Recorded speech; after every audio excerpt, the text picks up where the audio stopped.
station.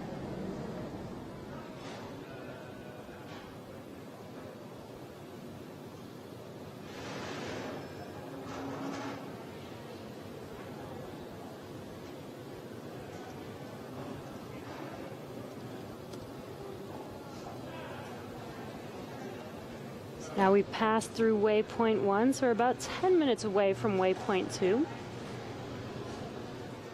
Once we approach waypoint 2, then we will do a go, no go poll for docking.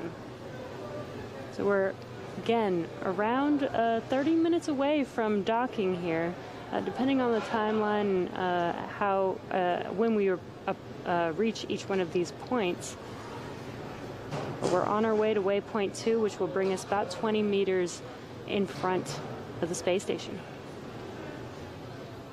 We moved right through waypoint 1, right through the keep out sphere, that 200-meter invisible line around the International Space Station that helps flight controllers monitor visiting spacecraft.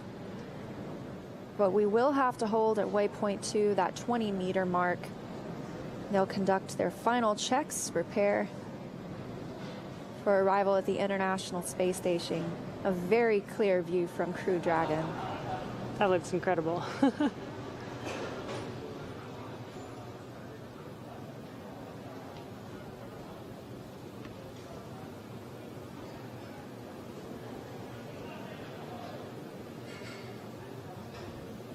Again, this is a view looking at Dragon from station from the Node 2 forward port that Dragon will be docking to today. Houston Station on Space to Ground 2 in step 2 of 1.104. I've just commanded.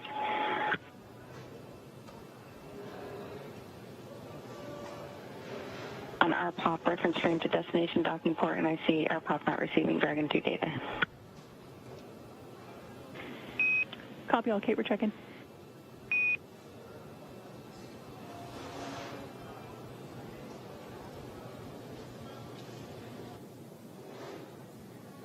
Flight teams in Mission Control Houston continuing to check that RPOP Rendezvous Proximity Operations Program. Station Houston 2, we're going to reset RPOP one more time for you, see if that works. Thank you. They're resetting some of that data for Kate Rubins. A reminder, she is not commanding any part of Dragon's arrival. She is monitoring it, though, and so looking for some of that data in that program.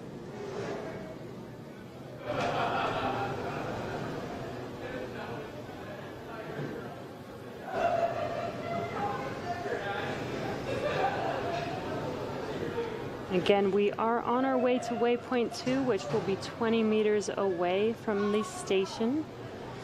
Once we reach waypoint 2, the vehicle will focus on aligning its docking system with the docking adapter, so preparing for docking, and there will be a go, no go poll prior to initiating that soft capture approach.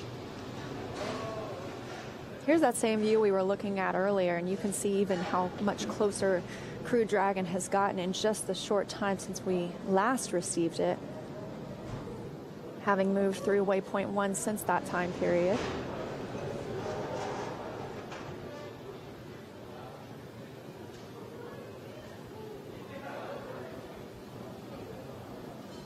A little bit more about what Kate Rubins will be doing once Crew Dragon docks. As we mentioned, the Node 2 hatch is closed during the docking, the station side Node 2 hatch. Kate Rubins will check for a leak and then open it for access to the pressurized mating adapter 2.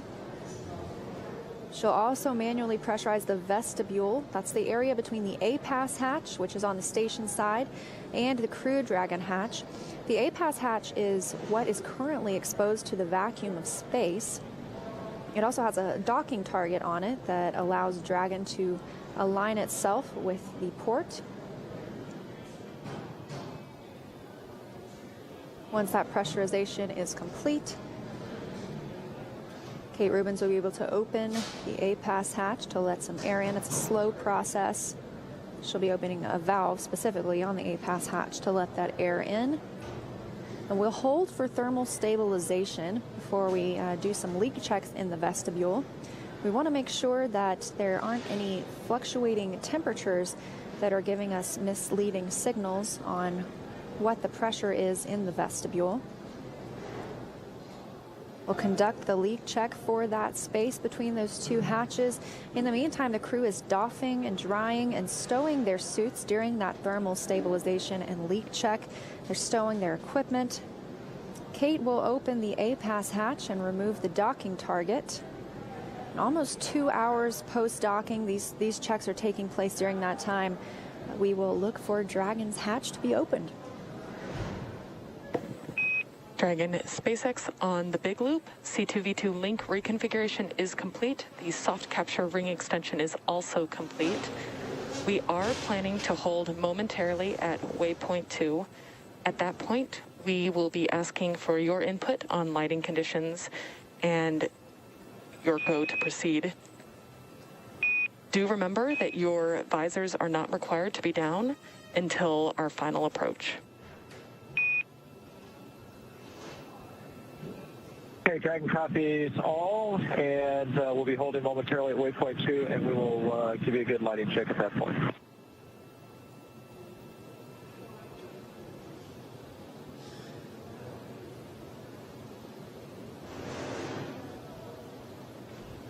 So as you heard, we are on our way to waypoint 2, which will be 20 meters away from station, and we will hold and do some checks, do a go, no go poll to ensure that we are okay to approach for docking.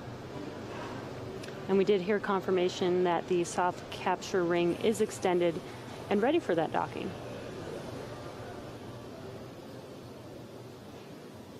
A few minutes ago, we heard them discussing C2V2 common communications for visiting vehicles. They said they would reconfigure that system and just got good confirmation that it has been reconfigured. That's those bidirectional communications between station and Crew Dragon. Station Houston on 2 for Kate. We're still troubleshooting the RPOP issue you're having, so we're coming on board on SSC 17 and we'll try to fix that. All right, you are welcome to SSC 17 and also SSC 4, the main RPOP computer. Copy all, we'll get it working.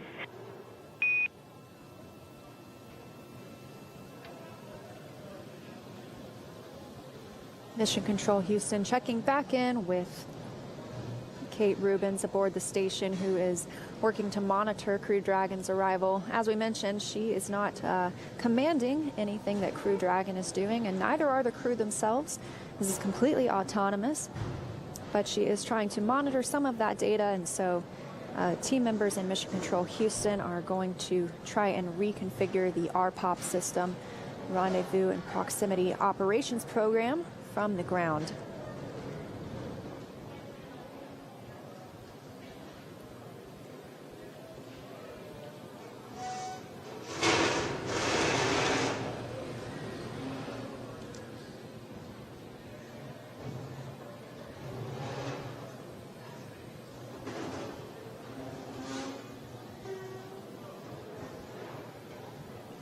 You can see on your screen, again, this is a view from station from the Node 2 port that Dragon will be docking to. You can see the sunlight hitting Dragon as it gets closer and closer.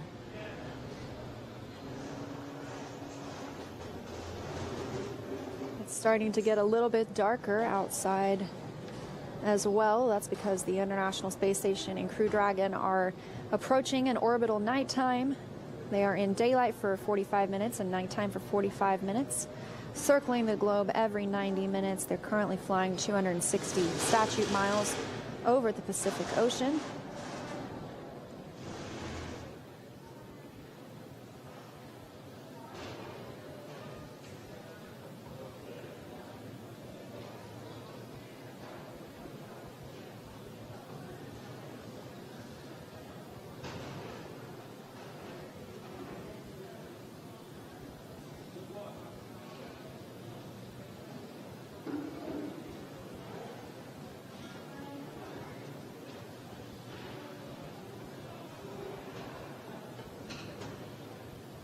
We're looking at a live view of Mission Control Hawthorne here at SpaceX headquarters in California.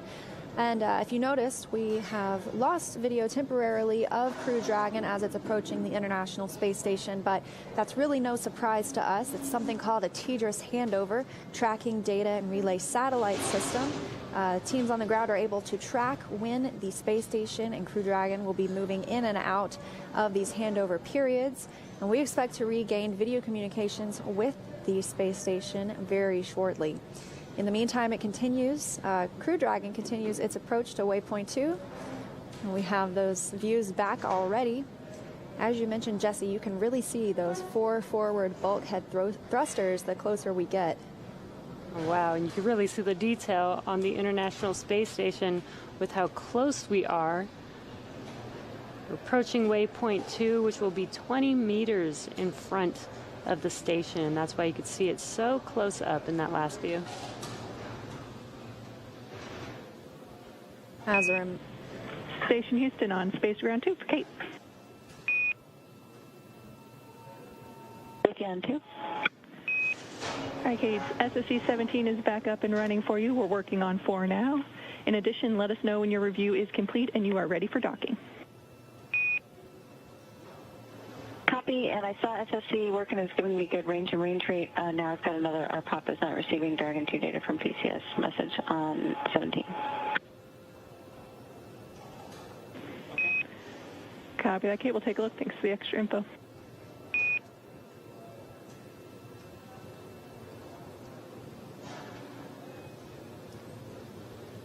And we've now reached waypoint 2, so we are holding this position. Going to do some And I do have a good Dragon docking system view on SSC-17 for the Dragon docking streaming monitor, and I have a good out the window view, so I am comfortable and my review is complete. Copy all. Thank you. Great news from Kate Rubins. She has the data she's looking for and a great view of Crew Dragon out the window as well. So she's given her go for them to depart waypoint 2 and move into the International Space Station. As a reminder, we moved directly through waypoint 1, which put us directly in front of the docking port. You can see it right here. That's the Node 2 forward port, where Dragon docked during Demo 1 and Demo 2.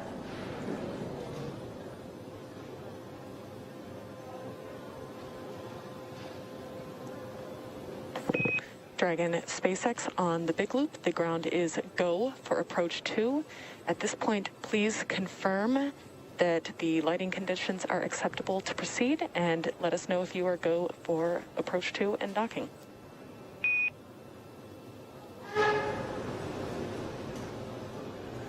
Okay, SpaceX, this is Dragon on the big loop. So the lighting is actually getting worse. We do have a view of the IDA, but we do not have a view of the docking target.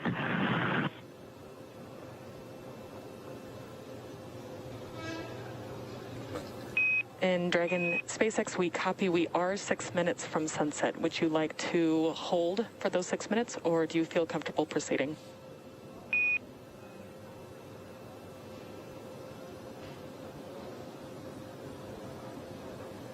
Bye.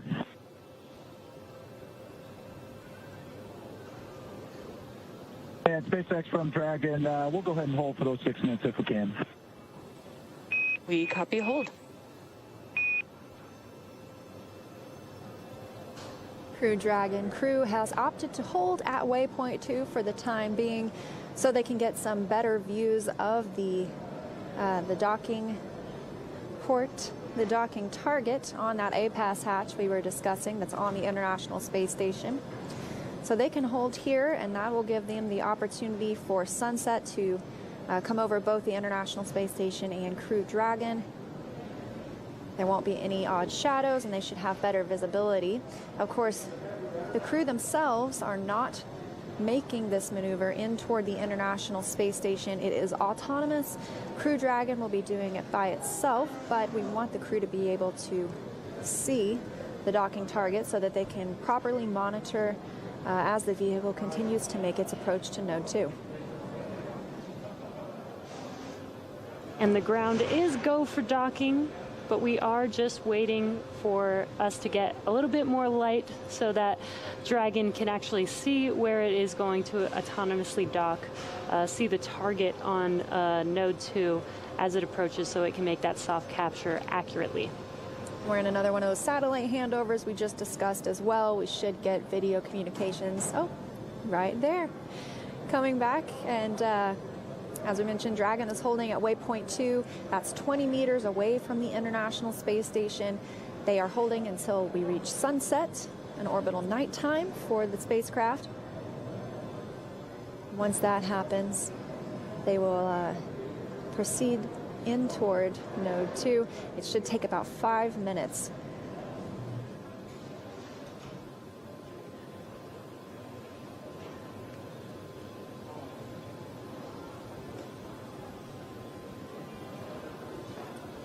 And as a reminder, waypoint 2 is about 20 meters away from station. We are on the docking axis, and Dragon will be aligning itself with that docking port. We're just holding for some sunlight.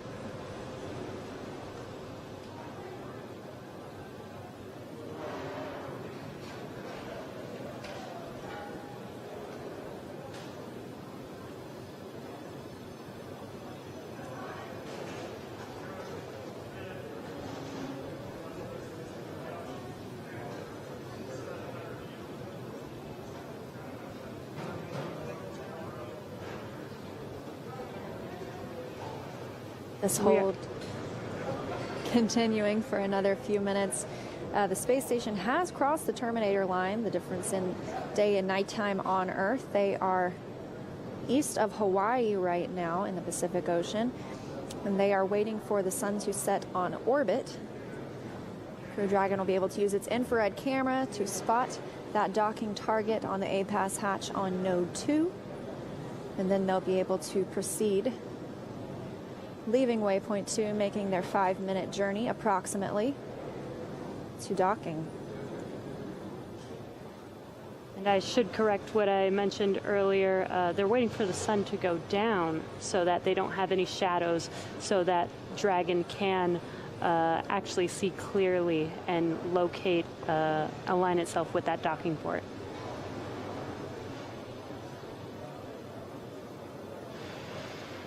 As a reminder, we had a confirmation that the soft capture ring extended.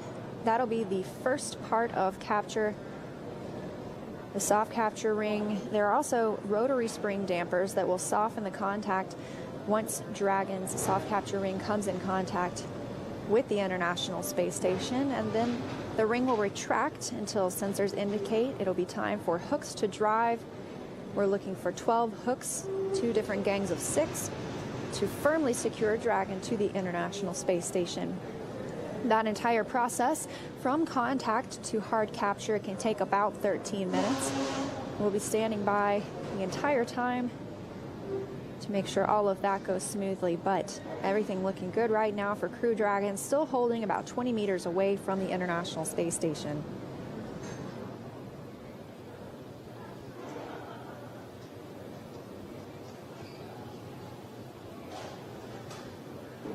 And it looks like we might be about a minute away from sunset. So we should be hearing that call that they're ready to proceed. Again, there's no rush. And there's also no need for the crew to fly Dragon. This is all happening autonomously.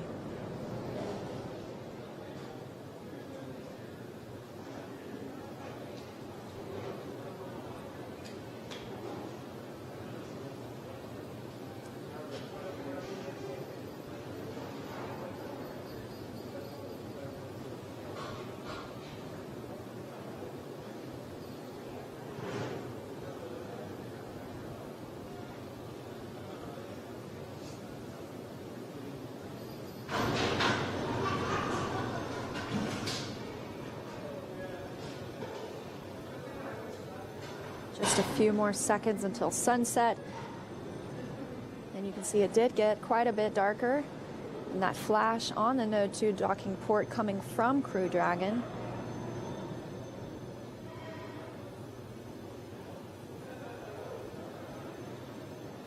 We do like the crew to be able to see this docking, even though it's autonomous. That helps them monitor where they're at and take control if need be. However, all of Dragon's systems looking good, and we're just standing by for that departure from waypoint 2, 20 meters away from the International Space Station.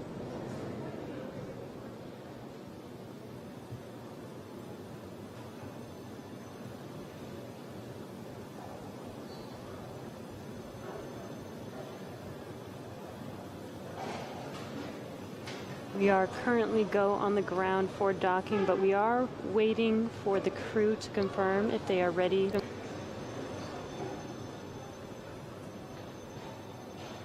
We are waiting for the crew to confirm. SpaceX from Dragon on the big loop. Looks to us like we've gone through sunset, and we'll get the lights strobing. We can see the target, and so we are go to proceed. Visors are down. Copy. You are go to proceed and visors are down. That's great to hear. We will be commanding the resume shortly. And as a reminder, once Dragon is inside the crew hands-off point, retreat and breakout are not permitted. Dragon copies all. Station copies all. I'm ready. We've got confirmation that we have go from the crew. So they will be starting this procedure shortly. We'll start approaching that docking adapter that you see on your screen. Once we get close enough, we will do a soft capture, followed by the insertion of the pins for the hard capture. We also heard the core mention once that we reach the crew hands-off point, that's the chop call we'll hear. Retreat and breakout are not permitted. And that would be from the crew. The vehicle can still abort if necessary, but as we said, everything continuing to look good for Crew Dragon, ready to depart waypoint 2. And the final approach has begun. Crew Dragon moving in toward the International Docking Adapter on Node 2. Kate Rubins standing by on the International Space Station, monitoring their approach. And this should only take approximately 5 minutes. So not too long.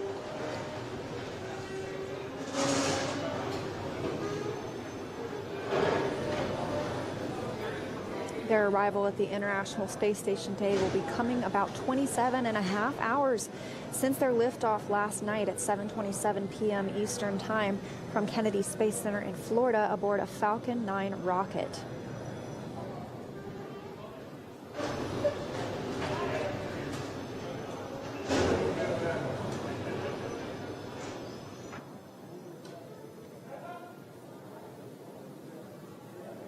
We are now about 15 meters away, just about 3 minutes from docking. Very slow, deliberate, steady movements for Crew Dragon making its way to the International Space Station.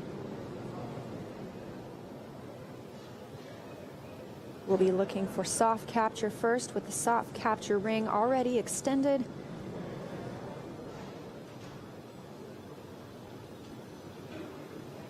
Once we have soft capture, the ring will retract and bring us into a hard capture. That should take about 13 minutes for that entire process, firmly securing us to the International Space Station.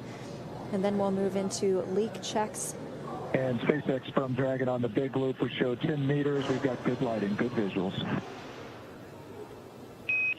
Great to hear. We see 10 meters as well.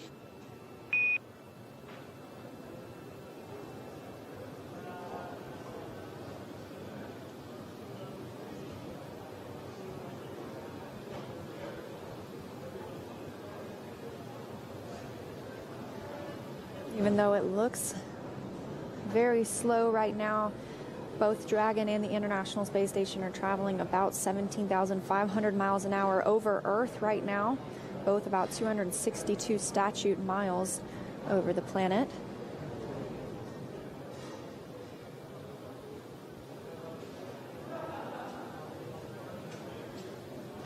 Here just a few moments ago, too, that the crew had reached 10 meters away from the International Space Station, so already halfway there from waypoint 2.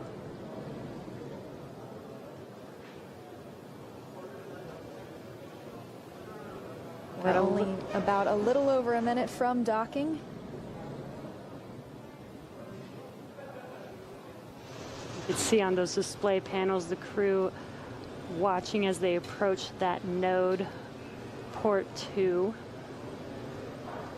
And what you could see directly in the center of the docking adapter, that is the APAS hatch.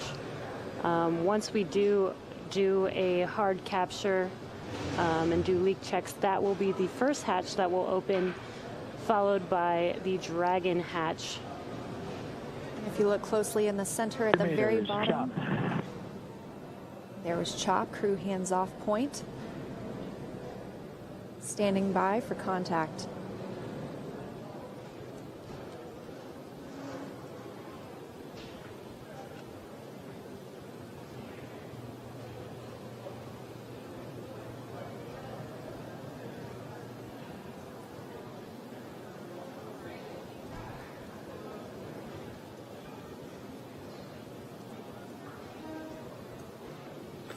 Dragon SpaceX, soft capture confirmed.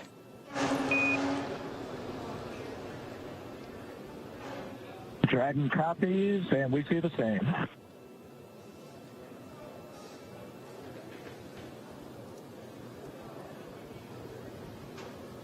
As you heard that call out, soft capture is now complete.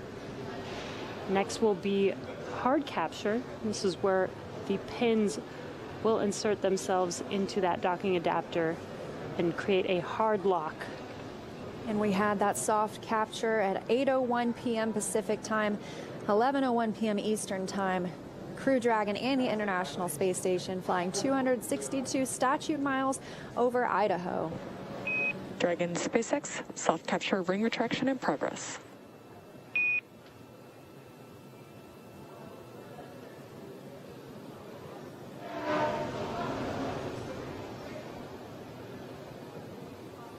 That call confirming just what we're looking to hear. The soft capture ring is retracting. We're looking for sensors to indicate it'll be time for hooks to drive, create that firm hold on Crew Dragon. So this can take several minutes, maybe about 10 to 13 minutes. But slow and steady wins the race. Crew Dragon is now at the International Space Station.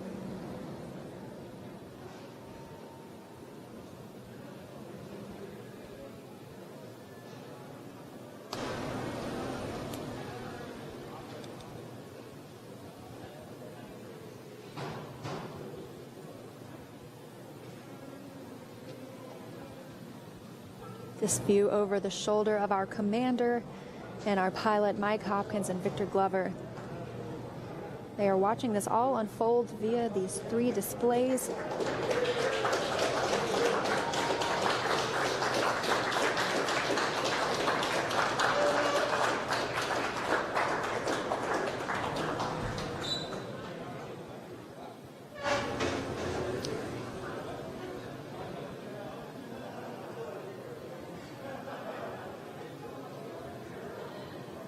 We've got some folks here watching as we confirm that soft capture there. Everybody's pretty excited. I'm getting really excited. I can't wait. They're almost done. This is the home stretch.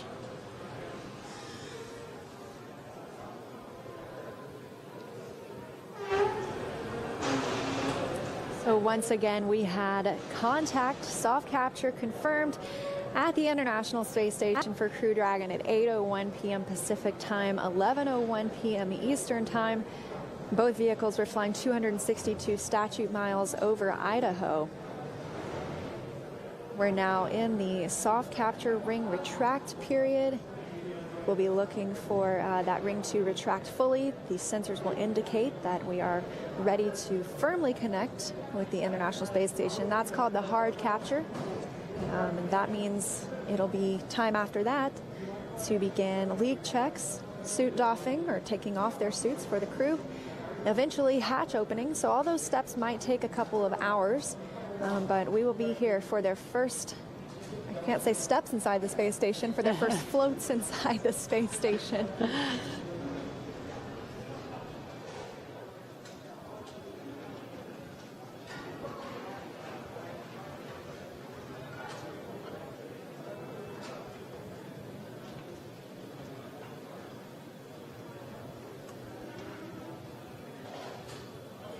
Houston Station, undocking complete. Sensor 1 and 2 are off. OFS timer's been started. Dragon SpaceX, ring retraction complete. Docking sequence is holding for MCS reconfiguration. Okay, Dragon copies all, and we are opening our visors at this time.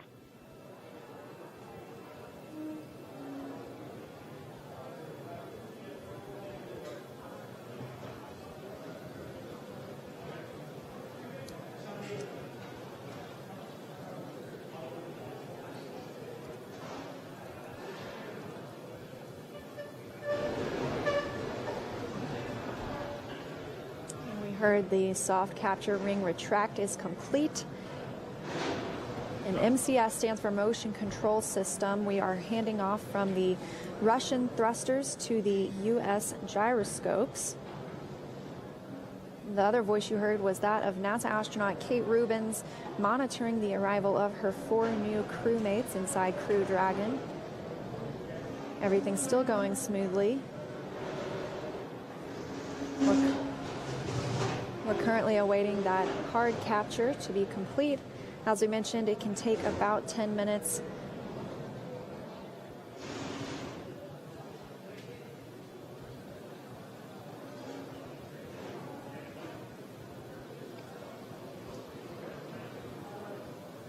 Confirmation, we are now on gyroscopes on the Dragon End Station on the Big Loop, MCS configured, proceeding with hook driving.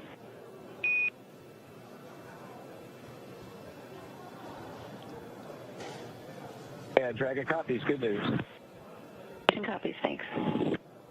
Good news indeed. MCS, the motion control system configuration is complete. We have now moved to those gyroscopes instead of Russian thrusters, meaning the hard capture sequence has begun.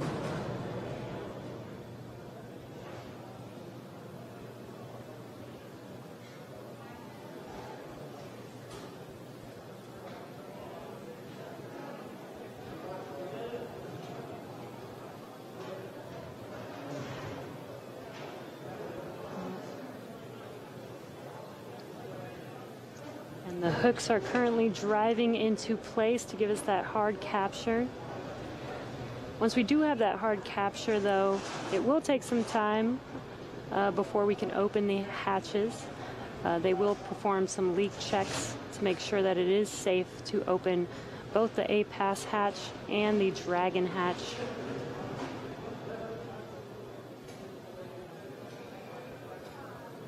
That could take up to about an hour after hard capture is complete.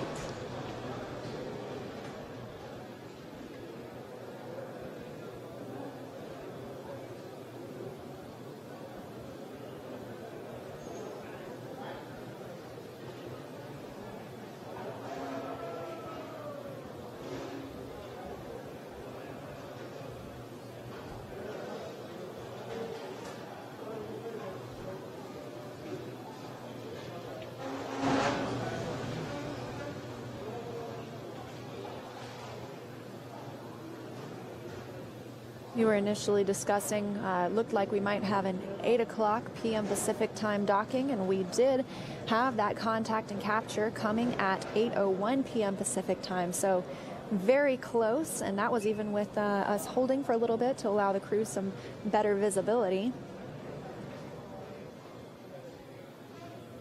Hard capture sequence now underway, and we're standing by for that confirmation. I know the astronauts have to be loving looking at all of this data.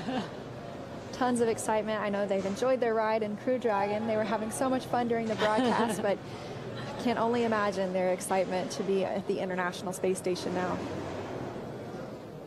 Now they're right there. Hard capture coming to a closure in a few minutes. Then they'll be able to start getting out of their suits again that they put on just for this approach period.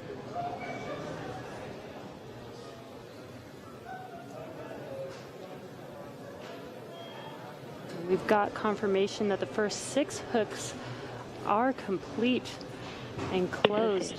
Ground 2, let me know if you're go for 1.403, monitoring tools tear down.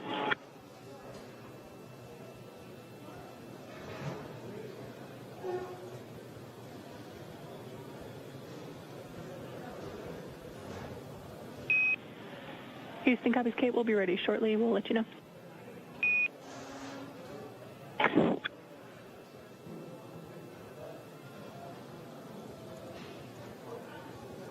As I was mentioning, those first 6 hooks are now complete and closed. The next 6 are on their way to complete this hard capture.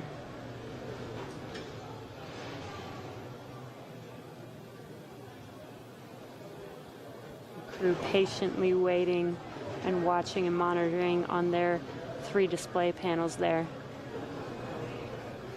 We also heard from Kate Rubins on the station side, asking if it was time for her to deconstruct her monitoring system where she's been watching the approach. Ground teams will let her know whenever they're ready for that.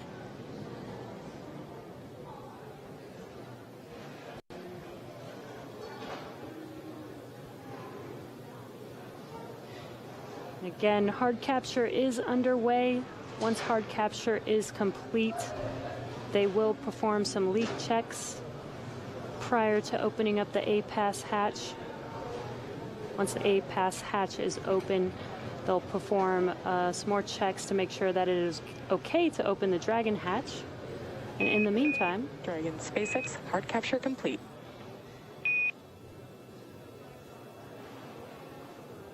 Dragon copies. and there we heard the confirmation that hard capture is complete. Dragon is officially attached to the International Space Station after arriving at 8:01 p.m. Pacific Time, 11:01 p.m. Eastern Time. 27.5 journey to station since launch yesterday at 7:27 p.m. Eastern Time. How exciting. The crew must be so excited now that they're going to start doing the process of doing leak checks before they open those hatches. But they'll start taking off their suits and getting ready to enter the space station. Station Houston on 2, you are go for tool teardown. Copy, go, thanks.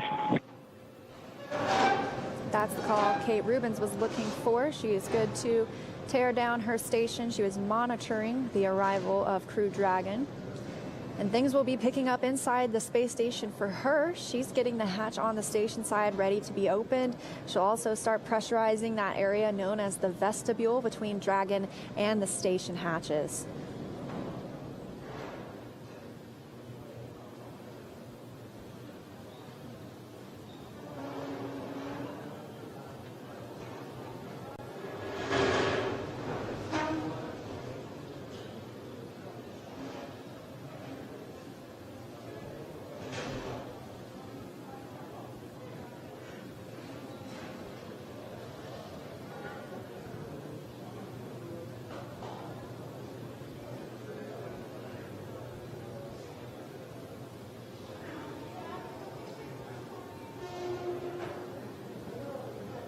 And we are waiting for the umbilicals to connect Crew Dragon to the International Space Station. This will allow Crew Dragon to use the space station's power, audio, and data connections.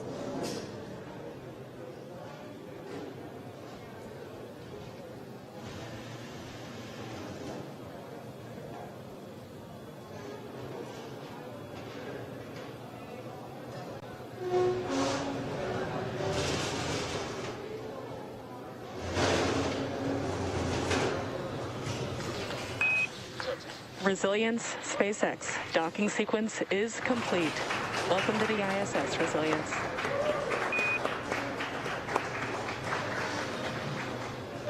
And And SpaceX, this is Resilience.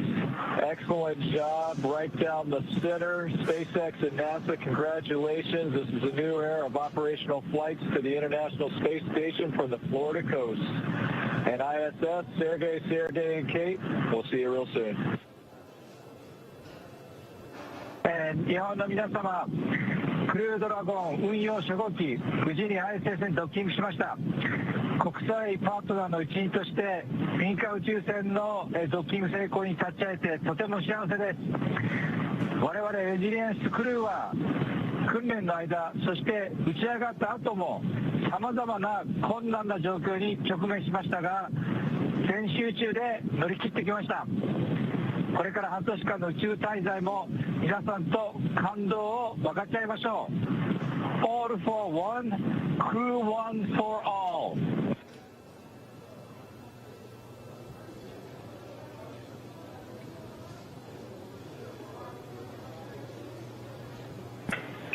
Resilience Station, welcome to the ISS. We can't wait to have you on board. Spectacular job, Resilience. On behalf of all the flight controllers around the world, welcome aboard as we embark on 7-person crew operations and more milestones ahead for the station. And with that, ground will be enabling hardline power and comm connection shortly. You are go to doff your suits per procedure 4.012. We will configure video to go external momentarily and we'll let you know when it's ready. Okay, SpaceX ANL from Dragon, we copy 4.012 and standing by for the cameras.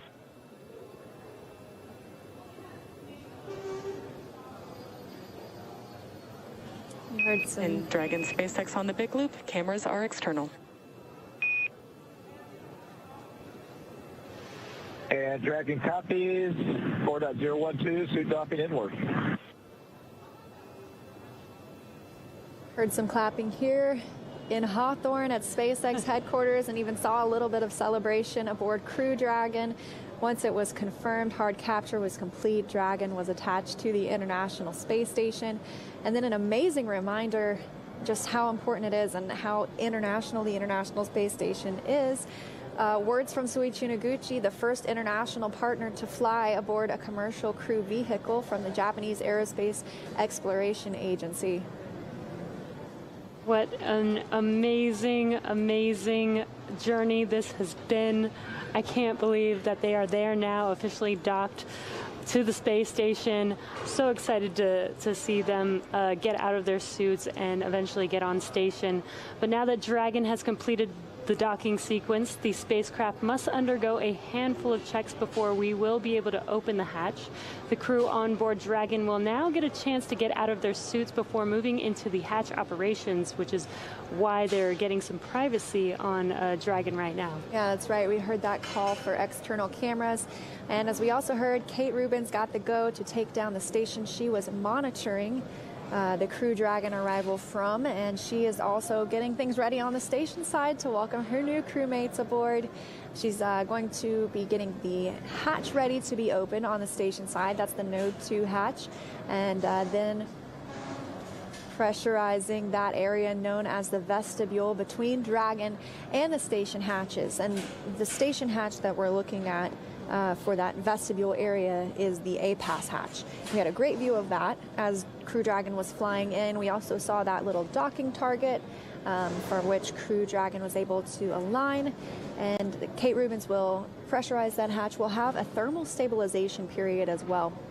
And this means we will pause for a while as we begin to do leak checks. We want to make sure that there's no fluctuation in temperature that can make it look like there's a fluctuation in pressure.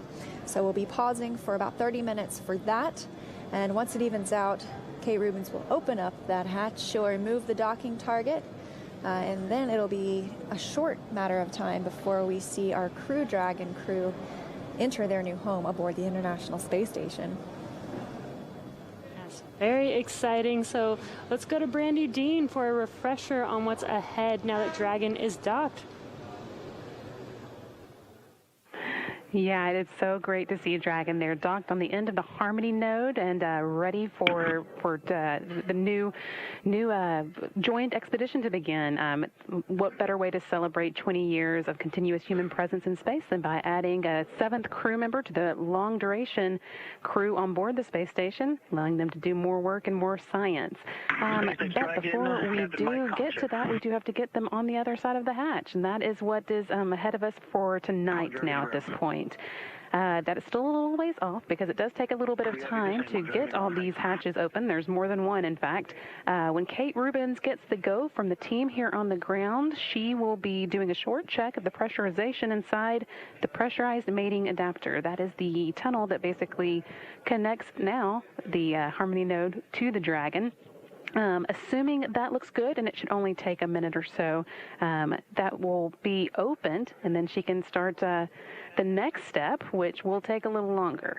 The small area between the hatch on the space station and the Dragon has been exposed to the vacuum of space until now, so it needs to be filled with air, and that takes a little while.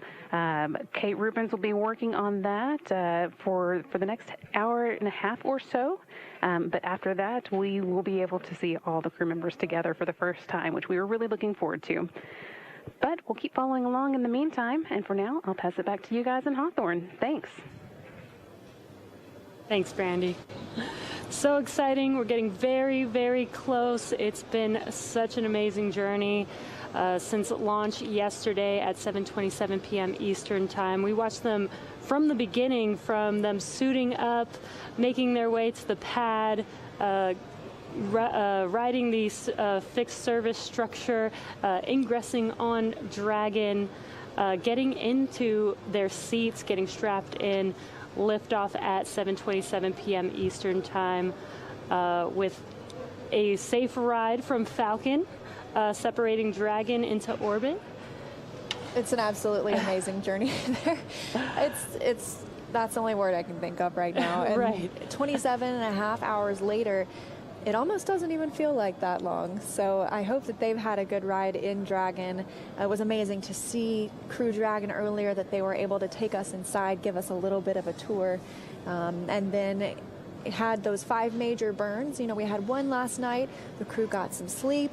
And we had the rest today. We also added in a few additional maneuvers in there, or I should say the Dragon computer added those maneuvers in there just to keep us on the right trajectory, and obviously it did a great job. Crew Dragon arrived at the International Space Station at 8:01 p.m. Pacific Time, 11:01 p.m. Eastern Time. And this view coming from inside the International Space Station, looking at the Node 2 hatch, this is what Kate Rubins will open shortly and then begin pressurizing the vestibule, that area between those 2 hatches that Brandy Dean was telling us about. This is so exciting. It's been a long journey, but so worth it. They made it to the station safely. Can't wait for them to get through these next few processes, do the leak checks, and make sure everything is safe to open those hatches. And then watch as the crew members, the Crew 1 crew members, board the International Space Station. And it looks quiet in there right now and empty, but in just over an hour and a half, maybe we will see probably 7 people crammed into this small space, hugging and welcoming each other to the International Space Station.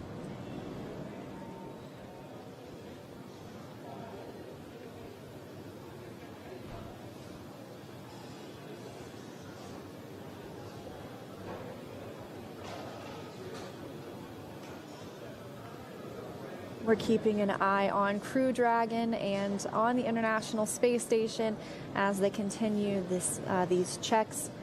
Crew Dragon crew members will begin doffing their suits here soon. Kate Rubins will get to work on the station side, opening this hatch, conducting leak checks, pressurizing the vestibule, and eventually welcoming our crew members on board. We will have a welcome ceremony, so stay tuned with us. We will stay live. Yes, and we will definitely stay live as we move through all of these checks.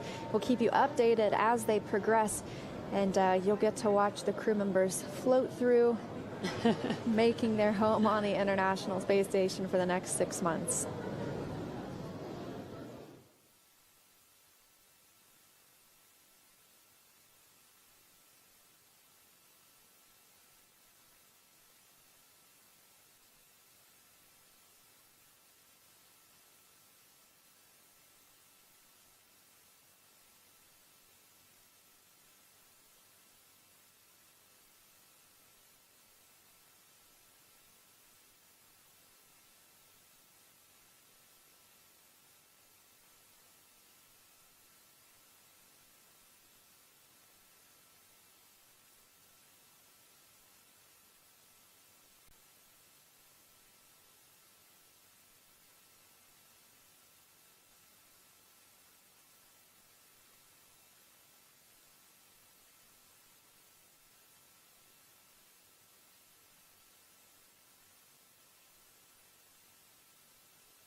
Dragon SpaceX on the Big Loop, ISS power connection is established. Dragon copy is good news.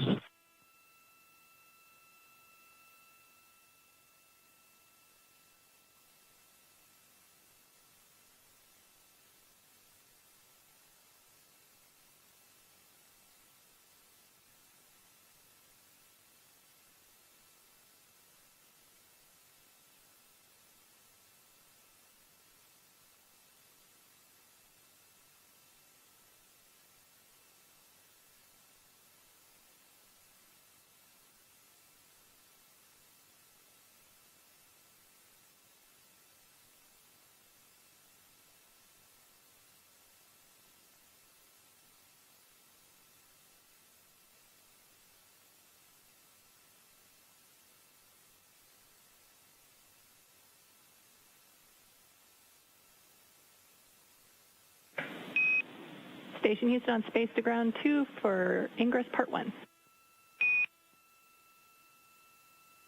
Copy, I'm waiting on your go. And you are go in both steps 1.1 and 2.2. We go in 1.1 and 2.2 in work.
That is Kate Rubins aboard the International Space Station, stepping through the procedures to bring Crew Dragon on board.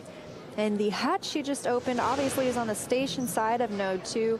That is the pressurized mating adapter hatch. She's got several more steps on her side to go.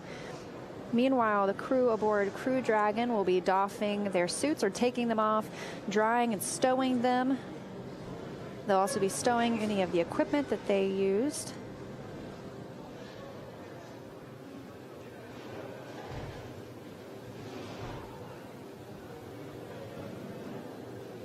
Station on Space to Ground 2, the Node 2 forward hatch is open and the MPEF is uncapped. In step 1.2 and 1.3, there was no delta P drop. Copy all. And that was Kate just confirming that that hatch is now open. And she is speaking with the Capcom in Mission Control Houston. The Capcom stands for Capsule Communicator. That's a term from back in the days when we were just flying capsules. And then, of course, we moved to the Space Shuttle program, not necessarily a capsule. And here we are in a capsule again. However, Capcom is the person that speaks with the astronauts aboard the International Space Station. They relay everything that's happening on the ground to the crew members. This keeps them from getting too much information coming from too many different directions. You see Kate Rubins ingressing the pressurized mating adapter.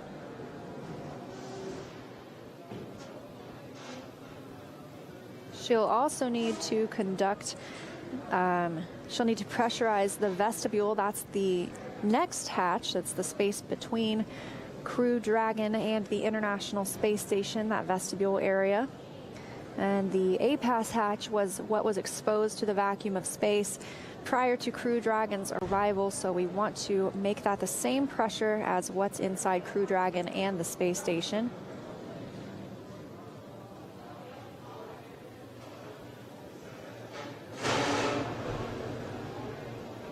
Looks pretty easy to get around in the space station. See her gliding around as she's grabbing some of her tools.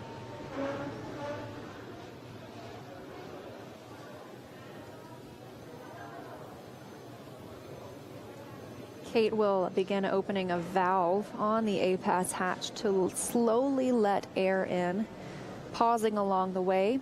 And we'll also do a thermal stabilization, making sure that the temperature isn't changing in that vestibule area, giving us signals that are changing when it comes to the pressure we want to see inside. So we'll end up pausing for about 30 minutes to make sure that is leveled out. Eventually, Kate Rubins will open up the APAS hatch, remove the docking target that we saw as Crew Dragon was flying in. That's what the vehicle uses to align with the International Space Station. She will stow that docking target, and then it'll be time for our crew aboard Crew Dragon to ingress the space station. What a cool view we are getting here from the space station, looking out at Dragon attached to that Node 2 port.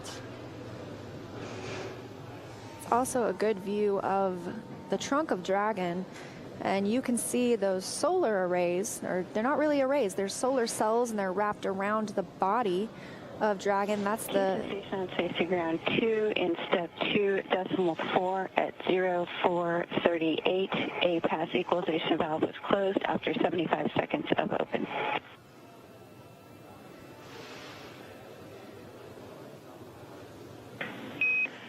Copy all, Kate. We see good vestibule pressurization. And I would put a warning there, or at least a note for the crew about how loud that was. We copy, Kate.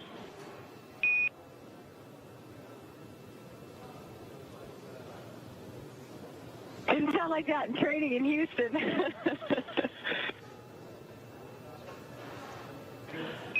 We'll have to beef up our simulators. Yeah, suck some air out of the room.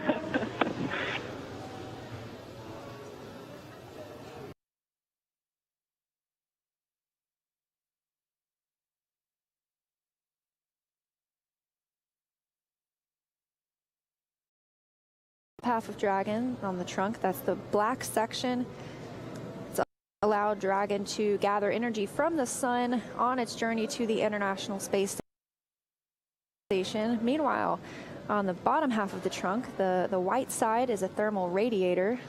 It can help keep Dragon cool.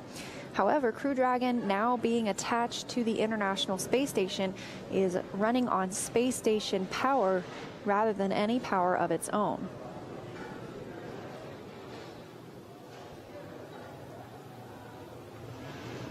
And as we're getting ready for these hatches to be open, Dragon will actually use sensors on board Dragon to check the pressure inside of the vestibule before we open up that Dragon hatch.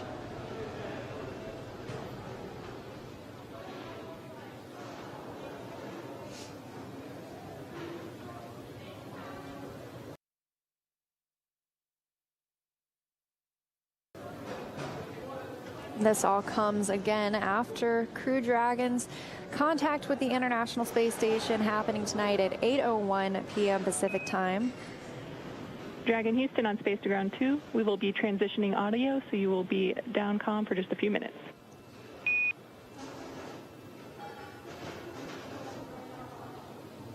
Dragon copy.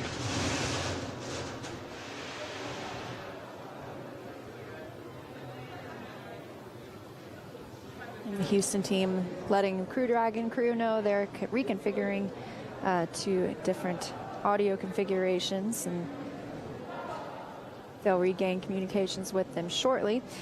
As we saw earlier, the crew asked that the cameras inside be made external so we wouldn't get any interior views of Crew Dragon. That's because they will be doffing their suits, getting back into those comfortable clothes, preparing to ingress or enter the International Space Station once all of this pressurization of the vestibule and leak checks are complete. And SpaceX's Dragon on Dragon and ground. We still got you.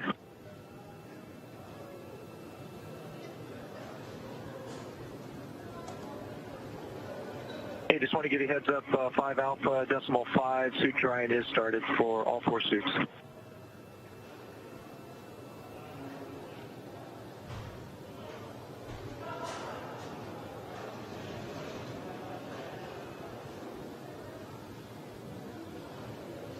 Okay, copy that. 4 decimal 400, 1 through 3, and more. So it sounds like the crew is out of their suits now, and they are now drying those suits.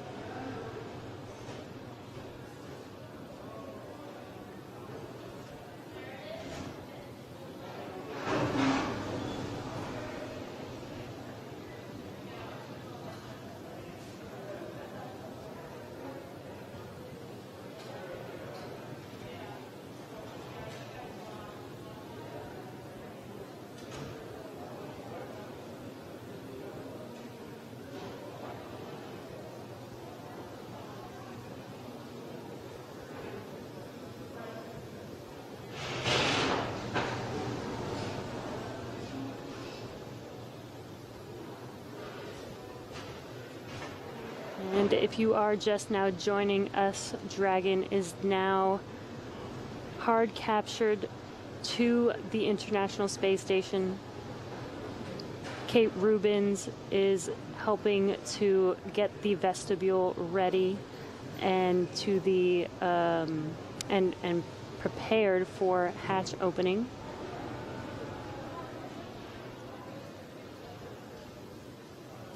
We also saw Kate Rubins getting that ready on the station side. She's already opened the pressurized mating adapter hatch. That's the hatch on the station side of Node 2. And what you could see on your screen is Mission Control here in Hawthorne, California. They are getting together. They just got together for a group photo in celebration of this amazing Crew 1 mission. A lot of hard work put into this mission. So definitely want to capture that moment. Absolutely. And right back to their stations they go, still monitoring the vehicle. It has been 27.5 hours, maybe actually a little bit longer now. Of course, the teams rotate out every 8 or 9 hours to keep them fresh. But a lot of work put in on both the NASA and SpaceX sides to make this happen today, bringing the first long-duration crew to the International Space Station. And so exciting. Very close for the crew to enter station. We're just getting prepared, making sure that the hatch, the leak checks are complete before we open up the hatches and let the crew on board. Crew is already out of their suits. They're getting comfortable and getting ready to board the International Space Station. We'll also be anticipating a welcome ceremony later tonight for the crew once they ingress the International Space Station. We'll get to watch them greet all of their colleagues currently aboard, and then we will see them speak with the ground for a little while as well. We've talked about a lot of firsts on this mission. As we mentioned, this is the first 4-person capsule spaceflight ever, and it will also become the longest flight of a crewed U.S. capsule. The previous record was Skylab 4, and that was in 1973. It lasted for 84 days. Wow, that's a pretty long journey.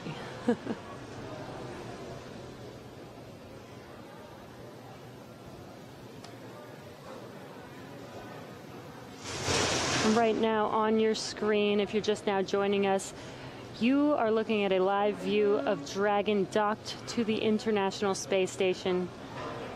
The crew still inside Dragon, preparing for hatch opening. They're out of their suits now, getting into some more comfortable clothes. Their suits are currently drying. And depending on how long these processes take for the leak checks and pressurization of the vestibule, the crew will be boarding shortly, and we'll be having a welcome ceremony. Yeah, and this all comes after soft capture of the Crew Dragon vehicle happened at 8:01 p.m. Pacific time tonight, 11:01 p.m. Eastern time. Crew Dragon and the International Space Station flying 262 statute miles over Idaho.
Houston Station on Safety Ground 2, 3 different folders of Dragon approach photos are available for you on SSC 8.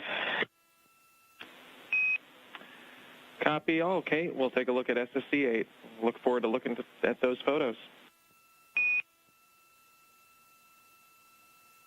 I think there's some pretty nice ones there. You guys are going to like it.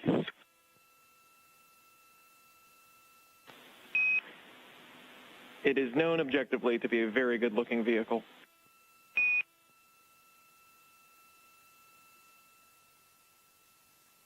Absolutely concur.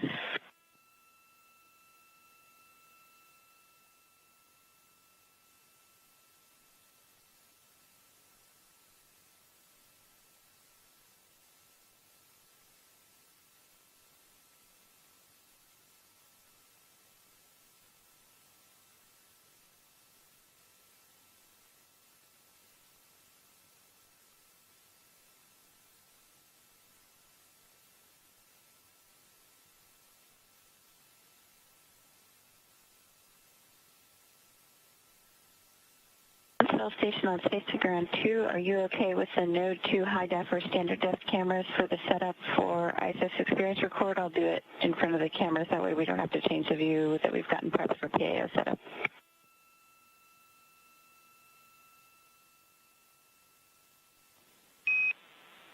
And we're checking, standby.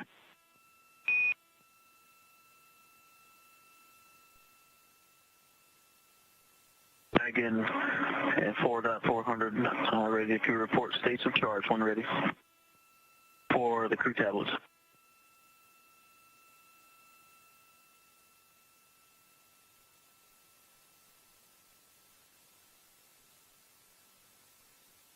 Okay, SpaceX tablet states of charge. Commander 42, MS1 45, MS2 Tree 9er, and PLT 69%.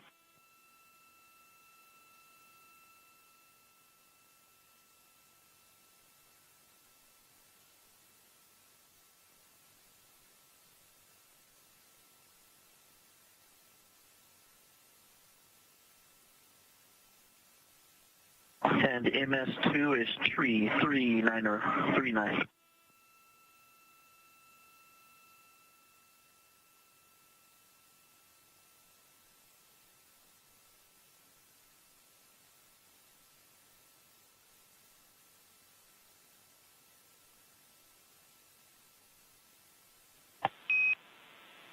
Station Huntsville on Space to Ground 2 for Kate and video.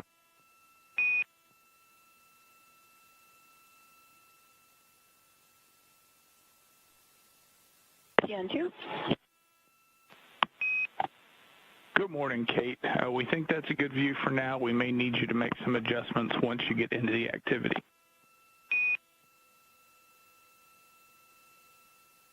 Okay, copy, thanks.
Dragon Houston on Space Ground 2 for comm check.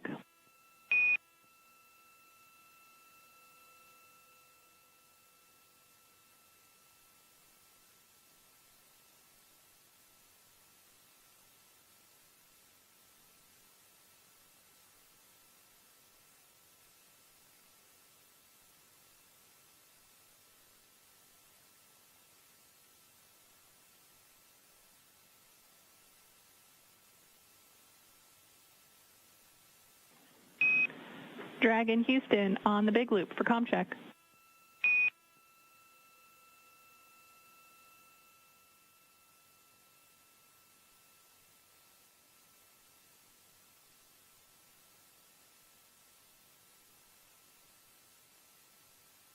And Houston, this is Dragon on the big loop contract. We have you loud and clear.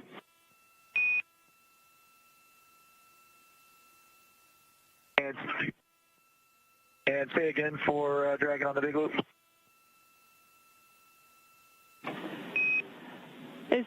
Houston, we were just giving you a comm check. We have you loud and clear. Okay, we have you loud and clear as well.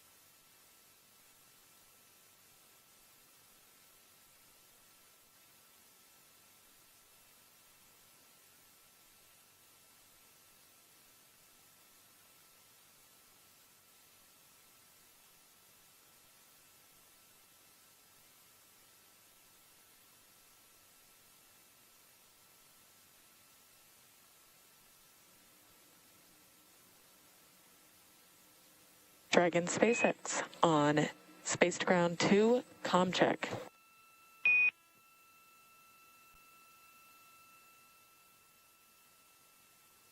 And SpaceX, this is Dragon on Space to Ground 2. We have you loud and clear. Excellent. Excellent. I have you the same. And do we have your permission to come back on board with video? Negative at this time. We are still doing some configuration inside. Totally fine. Sounds good. Thanks. Yeah, no problem. And just to let you know as well, we are not hearing any echoes on board at this time.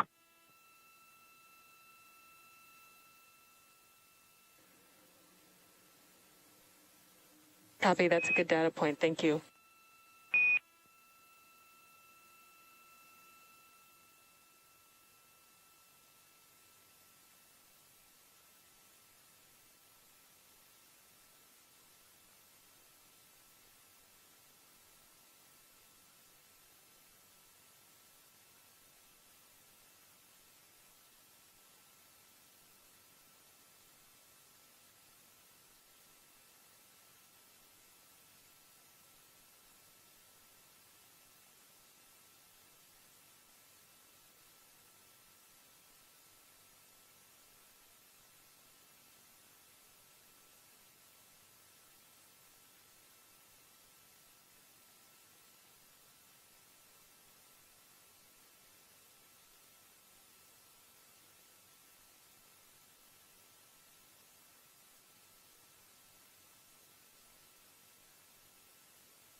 station on Space Ground 2. If you guys need a view of the ISS experience setup, I can move the Node 2 SD cam a little bit. I just would rather not move the HD cam. We got that all set up and did see the voice checks yesterday.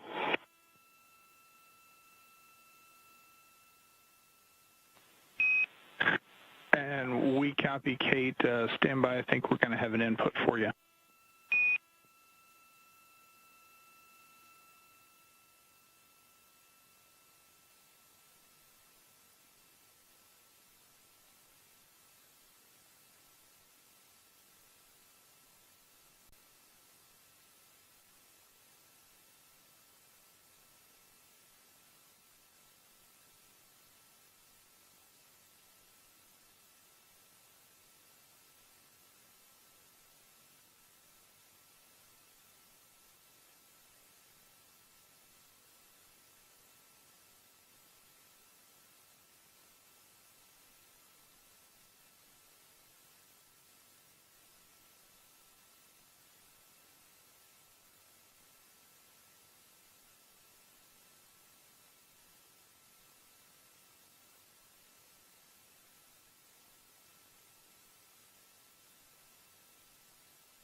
This is a live look inside the International Space Station, and we've been covering the arrival of the Crew Dragon Crew 1 mission.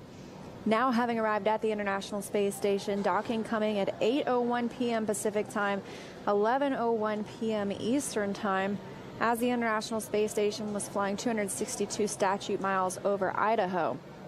And since that time, there have been several steps through which the Crew Dragon crew and the crew aboard the International Space Station, Kate Rubins, as you see here, they needed to step through those before we can welcome the crew aboard. Kate Rubins first opened that impasse hatch on the International Space Station in Node 2, or sorry, the PMA hatch, the pressurized mating adapter. And she is inside that right now, and right behind her is the A-pass hatch. She worked to pressurize the vestibule. The vestibule is a space between the A-pass hatch on the station side and Dragon's hatch. Previously, before Dragon docked, the A-pass hatch was exposed to the vacuum of space, and so we wanted to pressurize that area, make it the same pressure as the space station and Crew Dragon. So we can open that and begin welcoming our crew members aboard. So the vestibule has been pressurized. We'll see her do some work on the space station A-pass hatch. Once it's open, she'll remove the docking target that the Crew Dragon vehicle used to locate and align itself with Node 2. Eventually, we will see the crew members come through the Crew Dragon hatch after that is opened. In the meantime, they've been doffing or taking off their spacesuits, getting into their comfortable clothes, stowing some things that they've been using for the journey.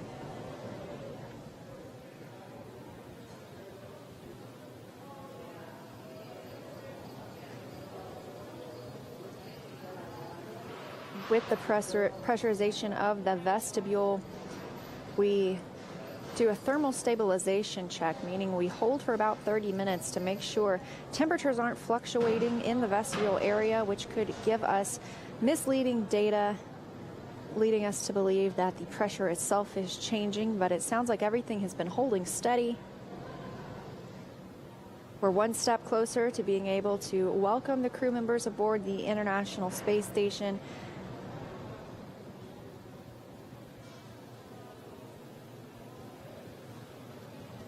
Also coming up later tonight, we will have a welcome ceremony with the crew.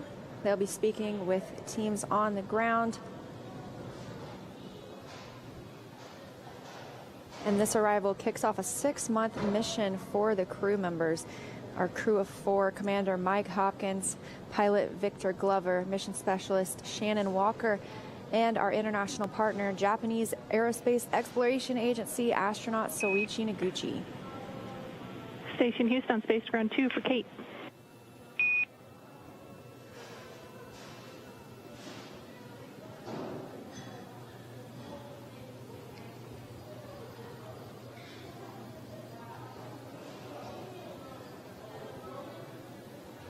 Hey, with you on 2.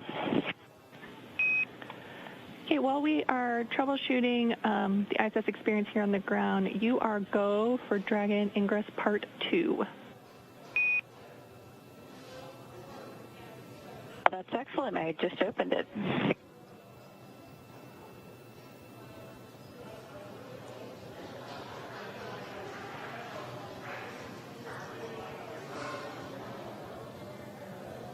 All right, copy go for the ingress part 2, and I'm stepping in on step 3.1. Do I have a go for the A-pass equalization valve open?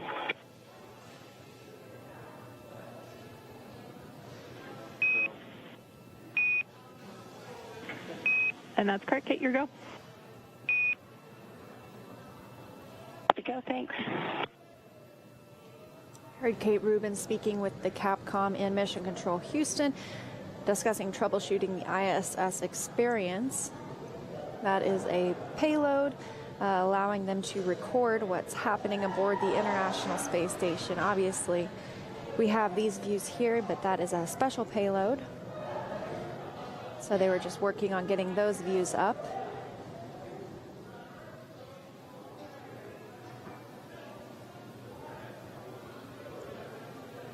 pass equalization valve is open. Use copy.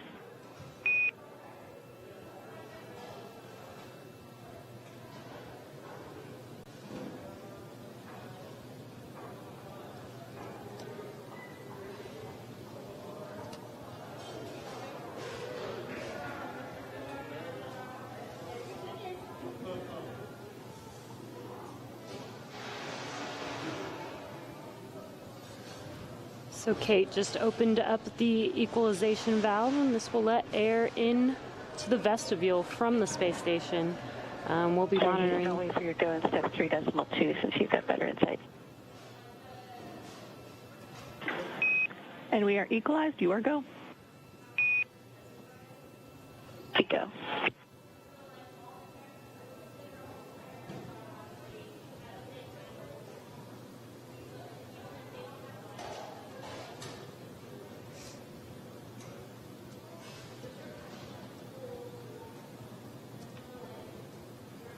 And that was confirmation that the pressure is now equal between the vestibule and the space station. So we're getting very, very close to this hatch opening, step by step, but almost there. Sounds like we're running about 15 minutes ahead in the process as well, so that's good news too.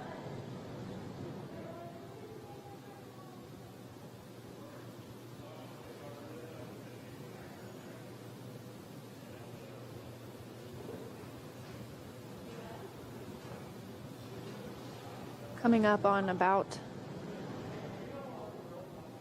since our crew launched at 7:27 p.m. Eastern Time yesterday, coming up on about 29 hours since their launch, and their journey began in the Crew Dragon vehicle. Eastern Station on Space Ground 2, step 3.3, GMT 524. Copy 524.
Kate Rubins is in the pressurized mating adapter, now working on the A-pass hatch.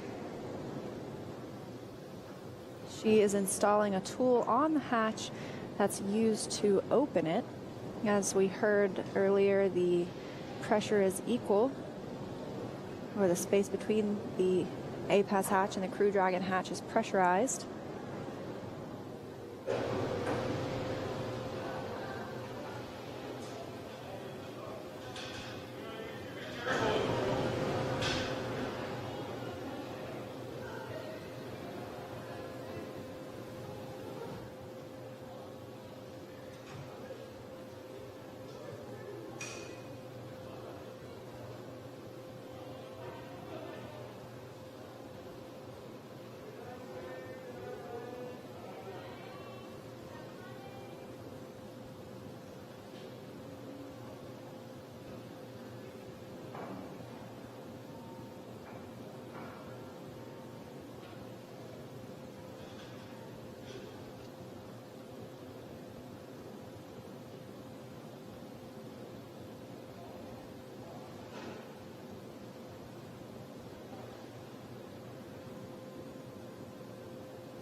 Once Kate Rubins opens the A-Pass hatch, she may get a look at the crew.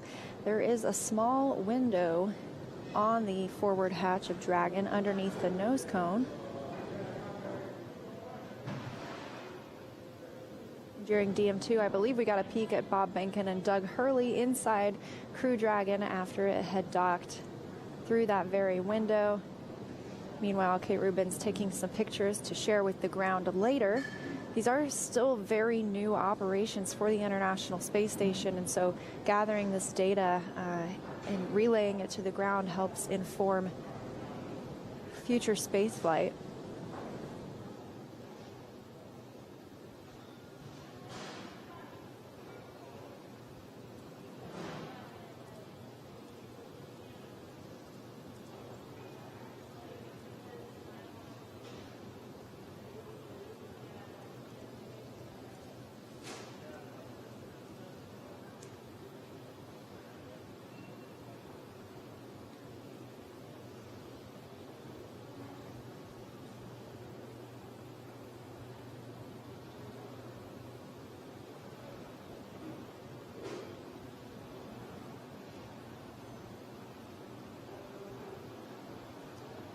Houston Station 2, stepping into 3.6 for A-Pass hatch open.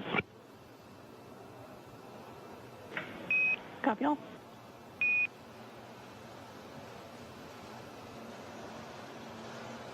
Kate Rubins is following some standard procedures, and that is what she is confirming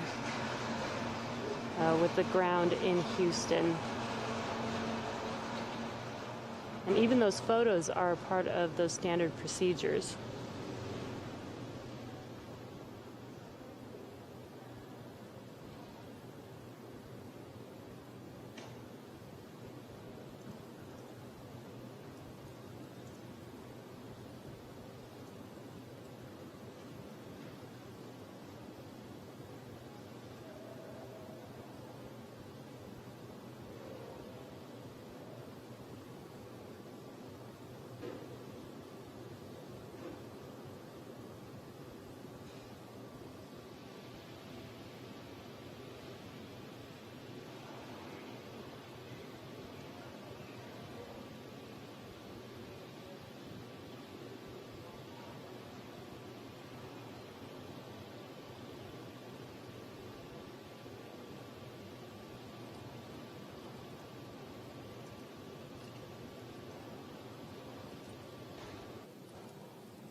Houston Station 2, confirm this is a pull straight out for the A-Pass hatch.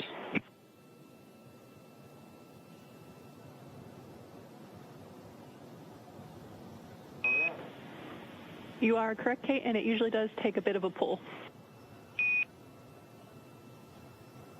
All right, I didn't want to put force into the system unless you guys were expecting it, but it is definitely got some good self-sealing there from the vacuum. We are with you.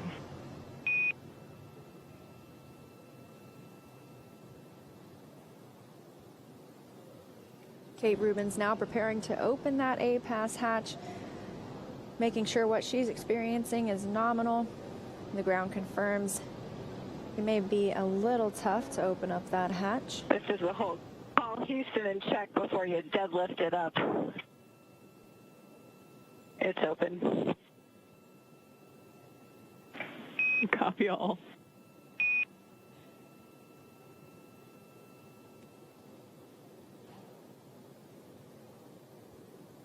Rubins confirming the A-Pass hatch is open, and now we can see it for ourselves.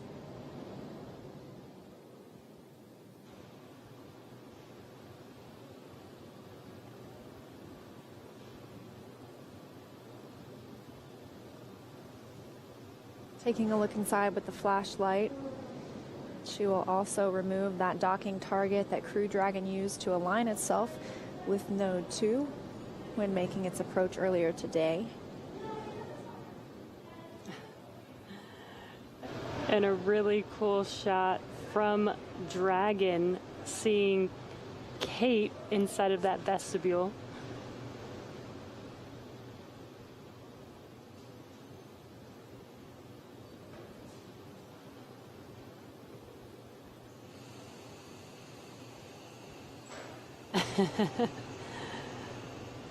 Kate saying hi to the world. She's getting in there, getting a good look at the hatch seals, looking for any condensation before they proceed.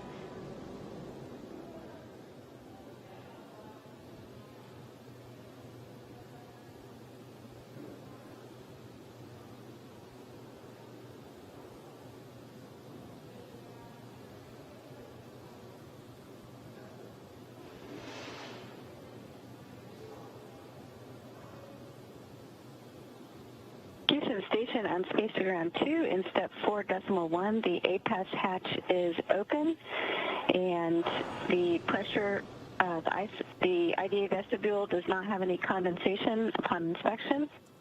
Looks pretty nice. The last time I saw it was the outside of the IDA vestibule, and there appear to be 4 smiling crew members on the other side.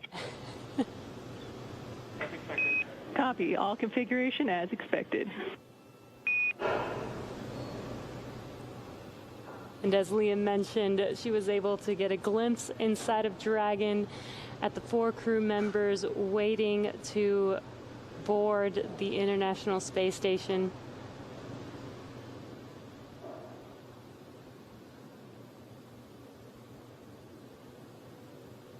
Ruben's reporting everything looks good, and the next step is to remove that docking target that you see hanging down right there. It'll get that out of the way and prevent anybody from maybe bumping into it.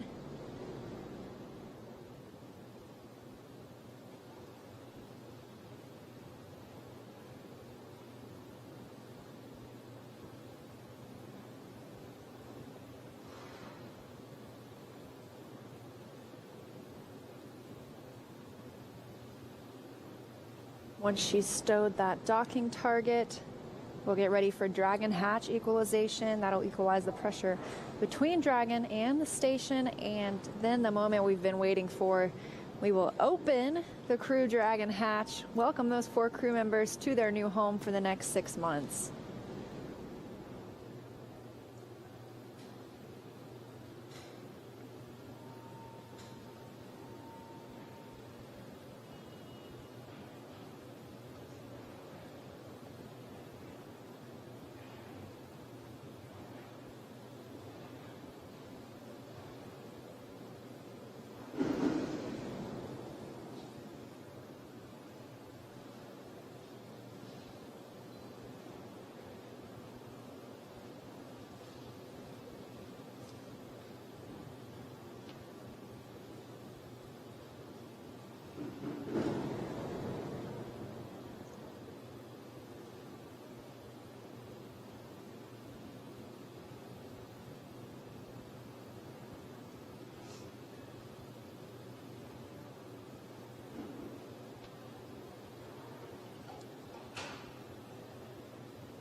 As Rubens works to open that hatch, we are transitioning over from TDRS satellites, that's tracking data and relay satellite system.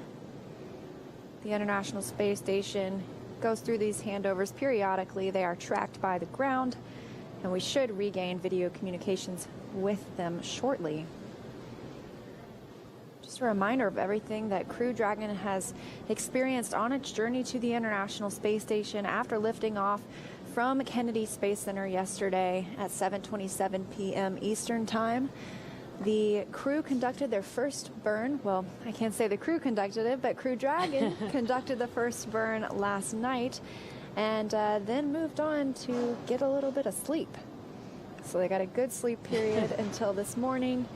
We had some burns in between that the Crew Dragon computer determined that were needed to keep us on course. Completed the other 4 major burns today. That took us out of the rendezvous phase of the mission and then into the approach phase, which is where we've been for the last few hours. We completed the approach initiation burn, approach out of plane burn, and the approach initiation mid-course maneuver, and all of these lined us up exactly where we needed to be. And that led us into finally approaching for docking, doing a soft capture, followed by a hard capture with those 12 hooks. Hooks attaching to the International Space Station, and then finally arriving at the space station and completing docking. And right now, Kate is helping with getting the hatch ready, almost ready for hatch open for Dragon. She was able to get a peek inside through the window at the on the hatch of the crew members on board, and shortly we'll see them ingress the space station. Absolutely, and it's been about 27 and a half hours of free flight time, well, I should say since liftoff. So it has been quite a journey for our crew members. I know they must be excited to have arrived to the space station, and the entire journey was autonomous. For the snack bags, there are the decent snack bags still remaining for decent. We only consume the ascent snack bags. Copy. That is a great confirmation. Thanks so much. That's all I needed.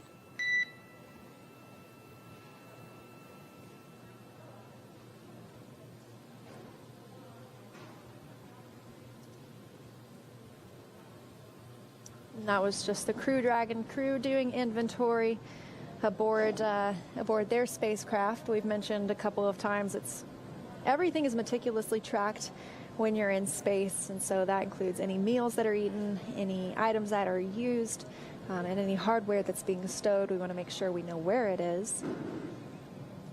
This is what the crew was doing as they are waiting for Kate to finish up her procedures on the space station side. The crew, after they docked, they were able to get out of their suits, get their suits drying, and complete their inventory check as they wait for that hatch to open up. And the most recent thing we saw, Kate Rubins, like I mentioned, this was an autonomous mission. The crew did not have to fly Crew Dragon. It flew itself completely all the way to the International Space Station. There's Kate Rubins, a view from the Dragon spacecraft itself. She's configuring the A-Pass hatch, putting the cover on top of the A-Pass hatch, and you can see she's removed that docking target that the spacecraft used to align and dock with the International Space Station.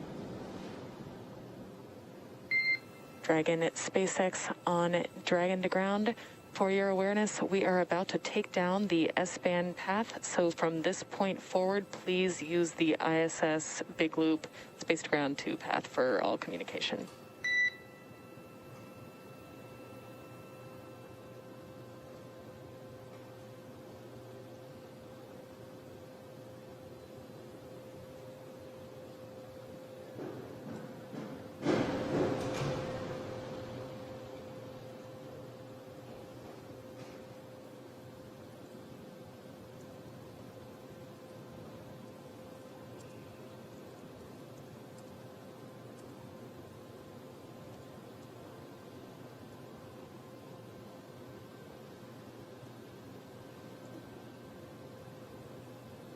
Again, if you're just now joining us right now, what you're seeing on your screen is a view from Dragon looking into the space station with Kate Rubins preparing for the crew to come on board.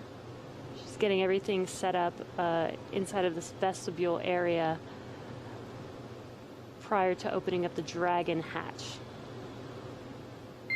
Dragon, SpaceX on Dragon to ground for a comm check.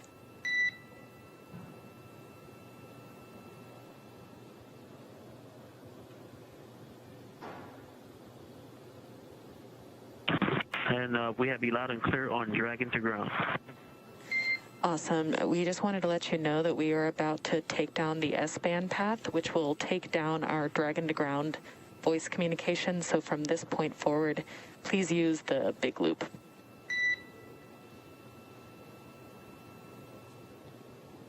We think you called that up a second ago. Maybe you didn't hear shit. Yes, I think your call must have just dropped off. Thanks for confirming.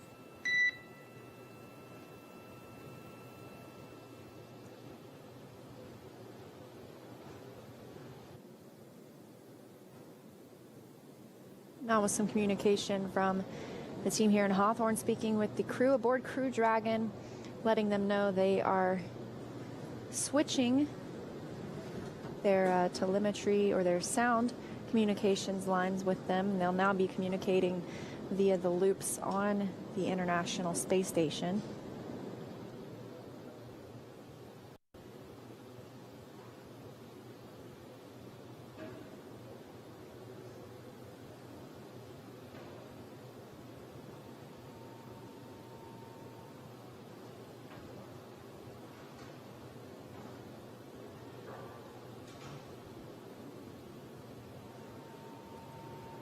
Kate Rubins finishing up installing the APAS hatch cover.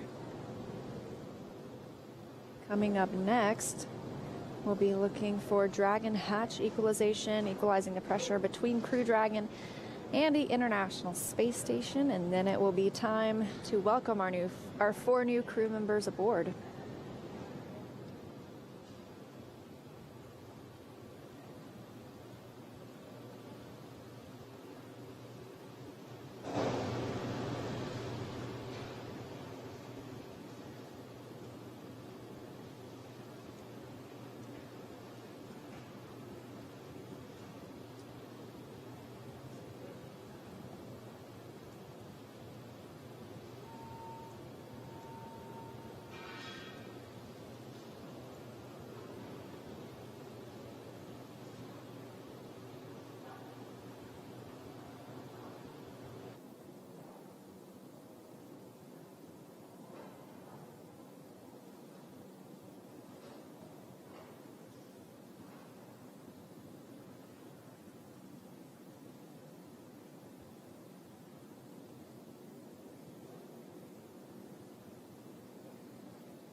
Thanks, Dragon, on the big loop. We forgot to tell you, you can come back on board.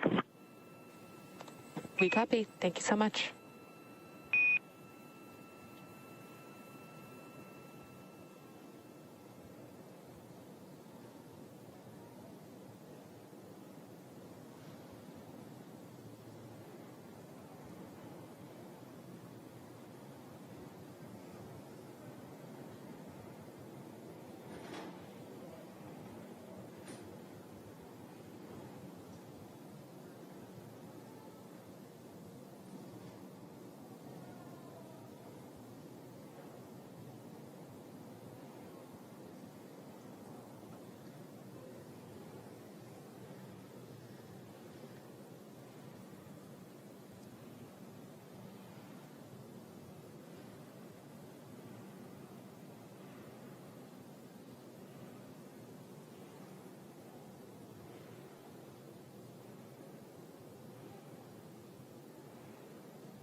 You just saw Kate Rubins installing the IMV duct, that's inter-module ventilation.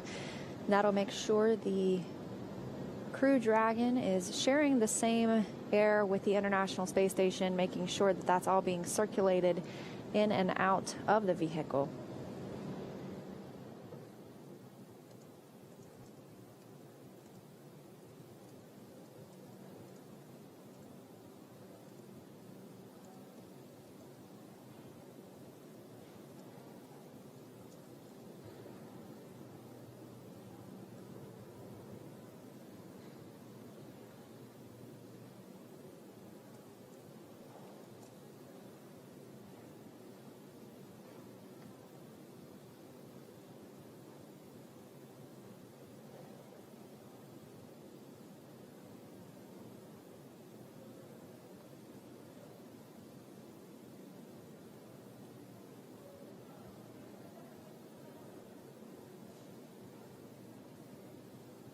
Some calls we'll be listening for is that station is ready for Dragon hatch equalization, meaning we want to equalize the pressure between Dragon and the space station. Once we get the go for that, we will stand by for that equalization, and then we will see hatch opening.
Houston and Moscow, station is ready for Dragon hatch equalization.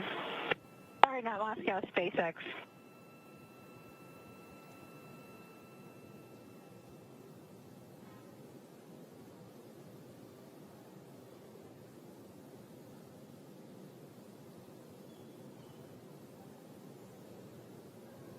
And SpaceX, this is Dragon, 6.1 of 4.400. Dragon is ready for hatch equalization. SpaceX copies. ISS and Dragon, stand by for equalization, expected to take 5 minutes. Additionally, please note that we will be hot mic'd for the duration of ingress. Finally, for you, Kate, if you could please meet PACOM on Space to Ground 3, we have additional troubleshooting steps for you. Okay, copy. And my apologies to SpaceX. I came up in a different vehicle, but I'm really excited to see this one, and I'm switching over to Space to Ground 3.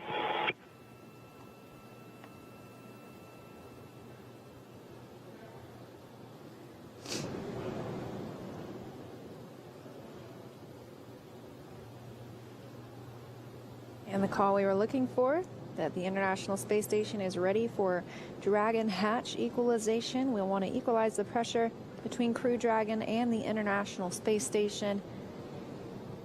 It should take about 5 minutes. And then what we'll be looking for next is for Dragon hatch to open.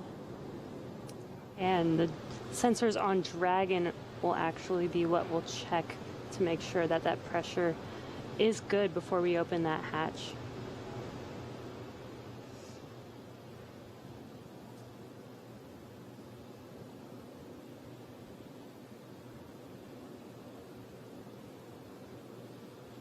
But if all goes well, sounds like we're 5 minutes away.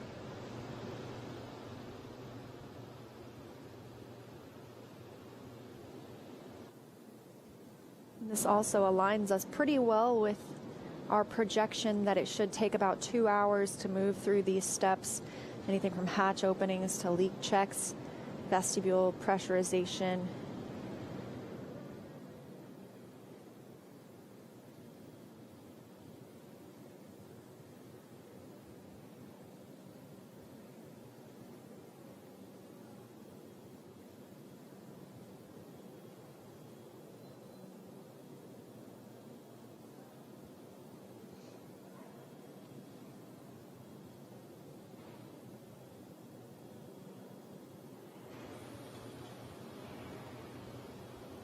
And as a reminder, once the Dragon hatch does open and the 4 crew members do ingress on the space station, there will be a welcome ceremony where the folks on board station will join those 4 crew members, welcoming them on board.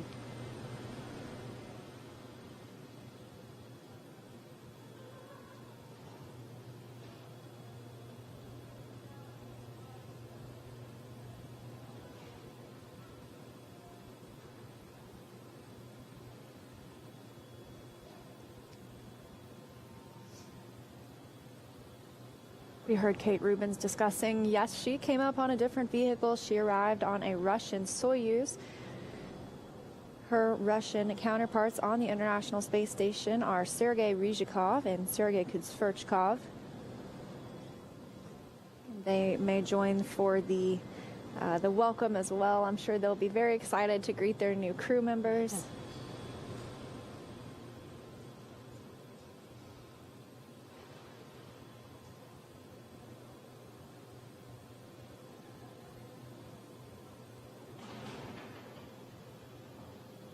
We are just a few minutes away from that pressure equalization between Dragon and the station.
This is Mission Control Houston. The team here in the International Space Station Flight Control Room has been following along all night. They're coming to the end of their shift as we near the opening of the hatch on the SpaceX Dragon.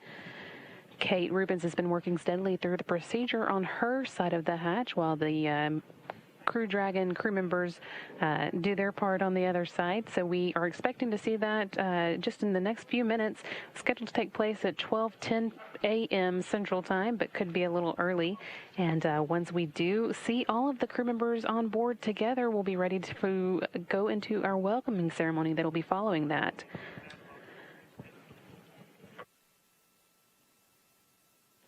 Taking part in that welcoming ceremony, we are going to have the NASA Associate Administrator for Human Exploration and Operations Mission Directorate, Kathy Leaders, and the JAXA, or the Japanese Aerospace Exploration Agency President, Dr.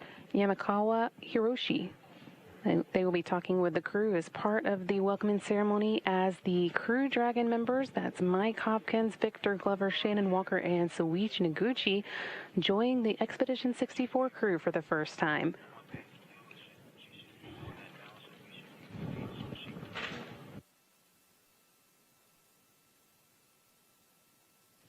Expecting that hatch opening to come any time now, and since Kate Rubins has been working speedily through her side of the procedures. This is only the second time we've opened a hatch on a Crew Dragon with people inside from the International Space Station, so still nailing down exactly how long it takes for the crew to complete these procedures. And like we said, getting through it a little earlier than expected tonight.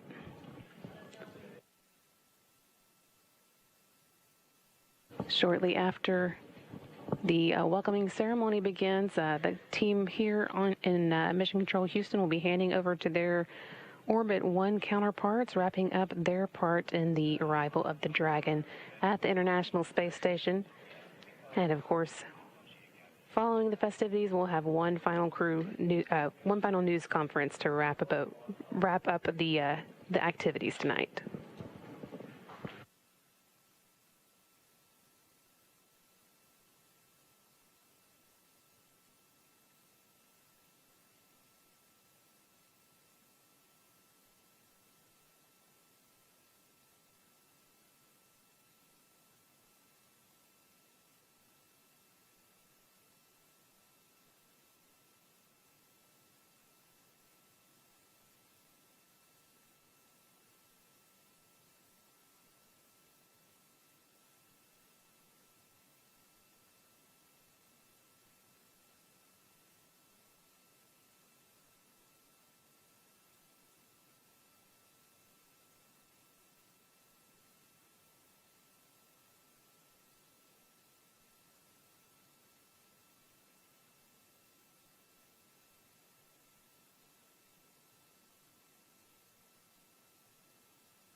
Dragon SpaceX on the big loop. You are go for hatch opening per your decal, followed by the remaining actions in procedure 4.400, section 6. Dragon copies. And hatch open per the decal and remaining steps in section 6 of 4.400.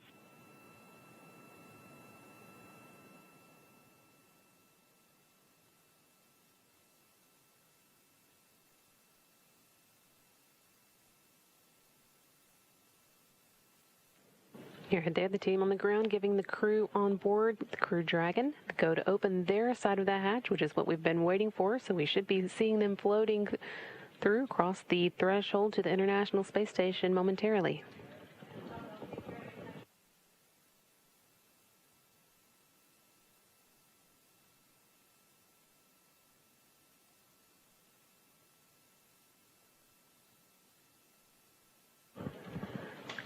For Mike Hopkins, Shannon Walker, and Soichi Noguchi, this will be a return visit to the International Space Station. Mike was there in 2014 for Expedition 3738 when he spent 166 days.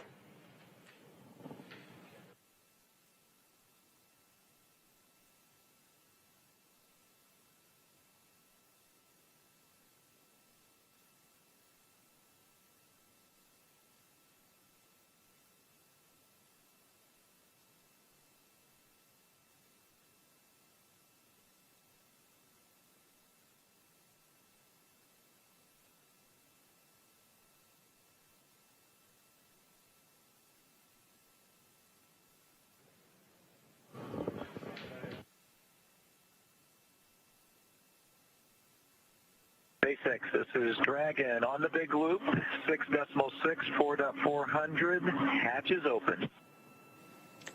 We copy, hatch open, great to hear. And as you can see, they do have that hatch open now. They called down. That came right at 12:02 a.m. Central Time. Hatch is between the two vehicles open. Now we're just waiting for the crew to head to the International Space Station. Looks like they are waving hello to their new crewmates now.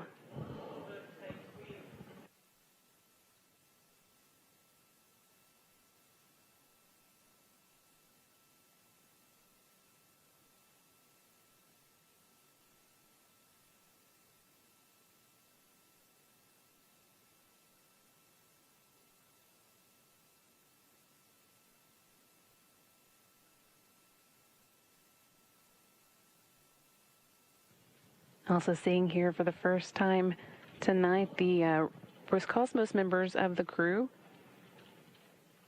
Sergei Ryzhikov, who is the commander of Expedition 64, and Sergei Kudzverchkov.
And Houston, this is Dragon on the Big Loop. IMV duct installation is complete. You are go for IMV fan activation.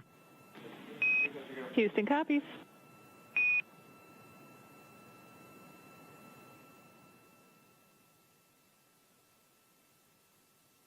Crew finishing up some intra-module ventilation work there, getting air flowing between the space station and the Crew Dragon before they do make their way across the hatch. But again, that hatch is open now. That came at 12:02 a.m. Central Time.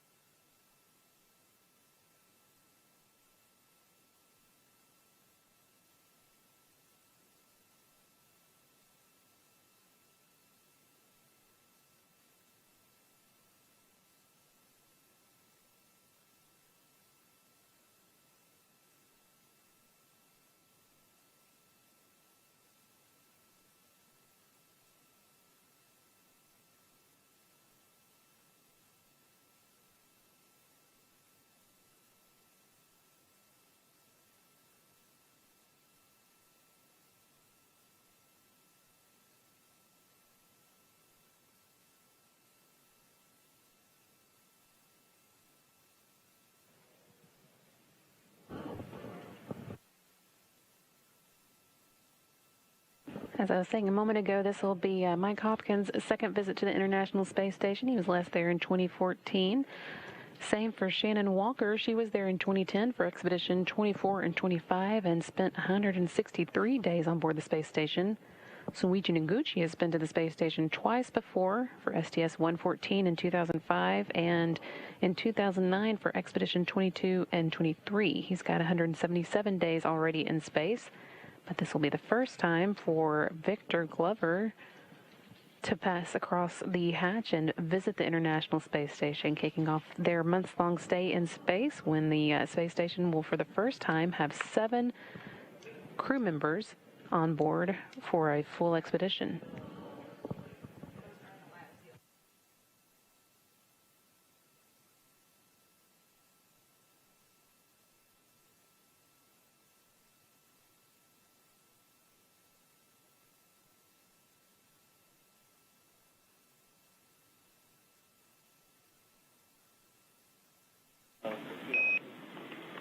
Station Houston on Space to Ground 2, you are go in step 6.3.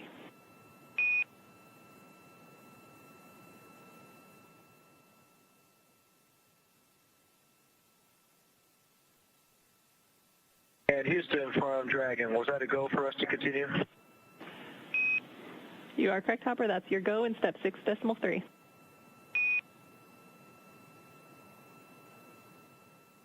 Copy, inward.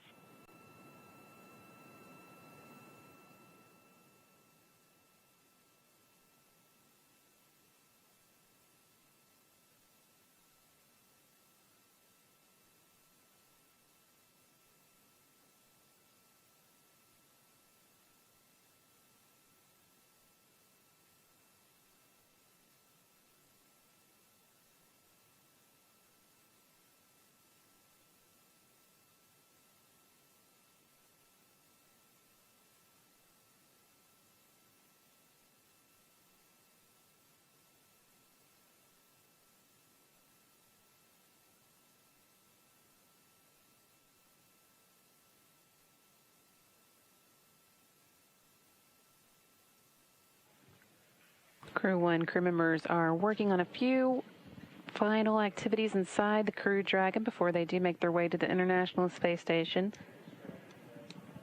Making sure any loose items are stowed securely, and then also putting away the liquid LiO cartridges that they use to scrub carbon dioxide out of the air while they're on their way to the space station.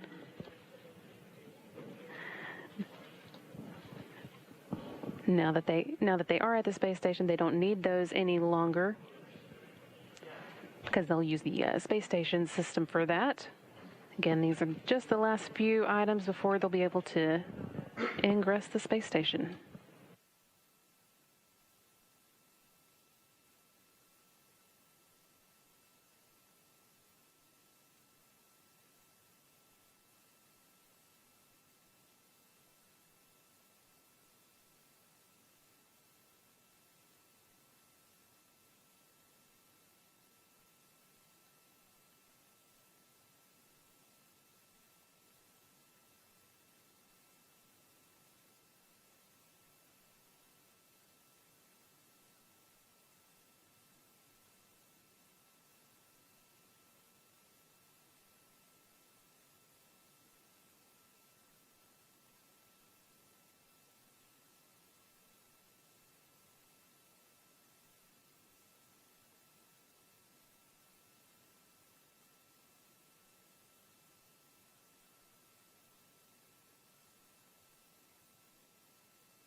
SpaceX Dragon on the big loop for LiO. SpaceX here.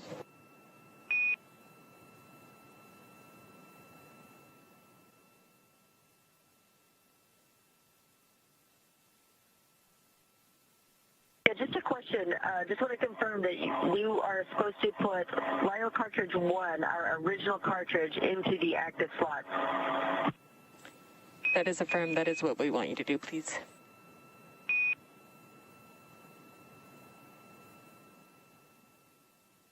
Okay, thanks. And just so you know, we've got the echo.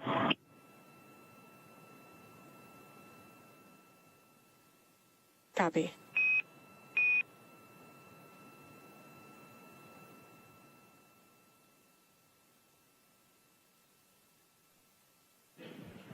Shannon Walker, they're reporting down to the ground on the crew members' progress. Again, walking through just a few final items before they come on board the International Space Station for the first time on this mission.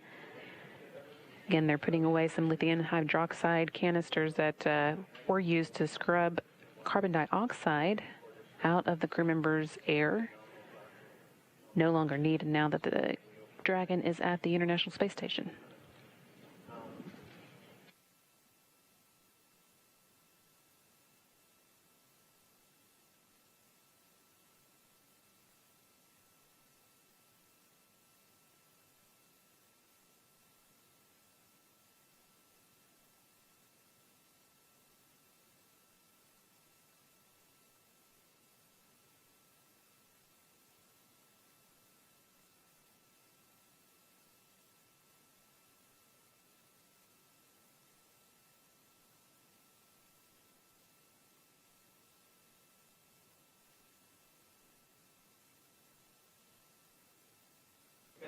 Seeing 2/3 of the current Expedition 64 crew here. Kate Rubins, of course, with NASA, and then the Expedition Commander, Sergei Ryzhikov, there on the right side of the screen.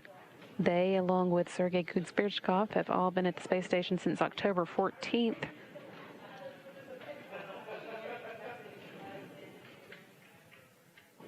Now waiting to greet the 4 new members of the expedition that will be joining them any moment.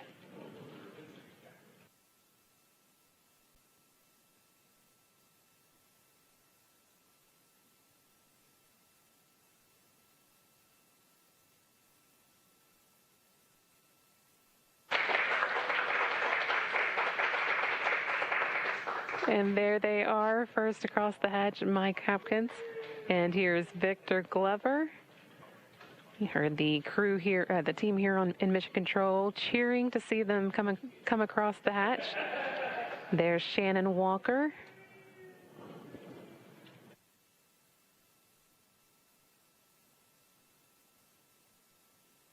And finally, Soichi Noguchi bringing up the rear. 4 new members, bringing the total Expedition 64 crew to a total of 7. Ready to increase the space station science and get to work.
Houston Station on Space Ground 2, ready for scene and voice checks.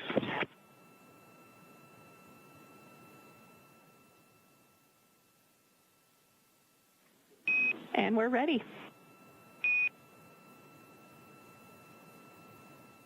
Copy, let me know about scene, and I'll give you a voice countdown.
And we are here at SpaceX headquarters in Hawthorne. You've got a view of Mission Control Houston, or Mission Control Hawthorne right there on your screen. And we just saw the major event of the night. The crew has finally come on board the International Space Station. A lot of smiles, a lot of hugs. The welcome ceremony is Houston, coming. did you copy the wireless mic?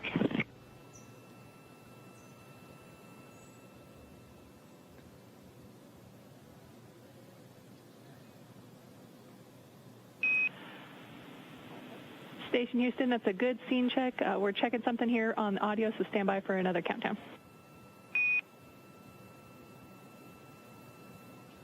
Okay, sounds good. And let me know about lighting. I've got a work light, so I can move that as needed.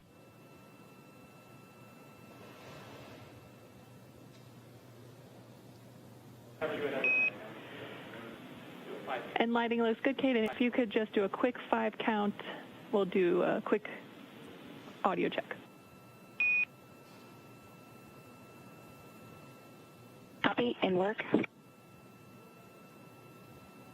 These voice checks you're hearing coming from NASA astronaut Kate Rubins, now joined by 4 new crew members aboard the International Space Station, along with her 2 crewmates from Roscosmos, the Russian space agency, and they are setting up for the welcome ceremony. Good countdown, thanks.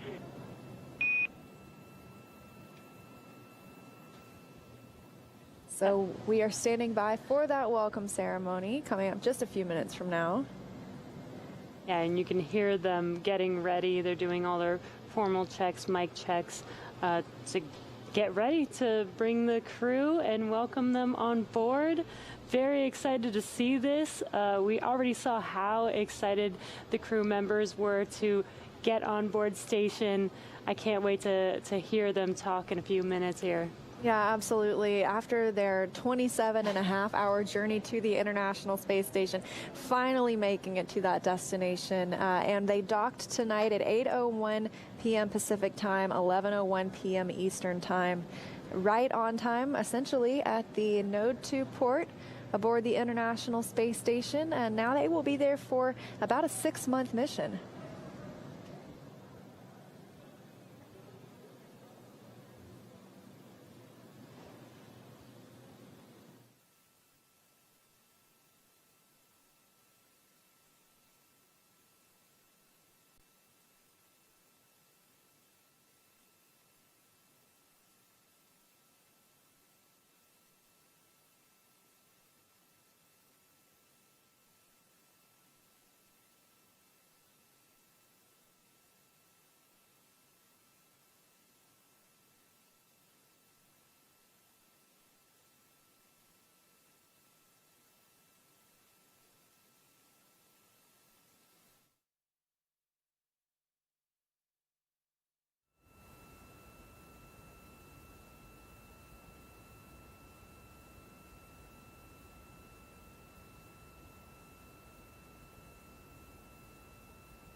Station Houston on Space Ground 2 for Kate. We had to do a quick reconfiguration here on the ground. Would you mind doing one more 5 count on the wireless mic? Or anyone can do a 5 count.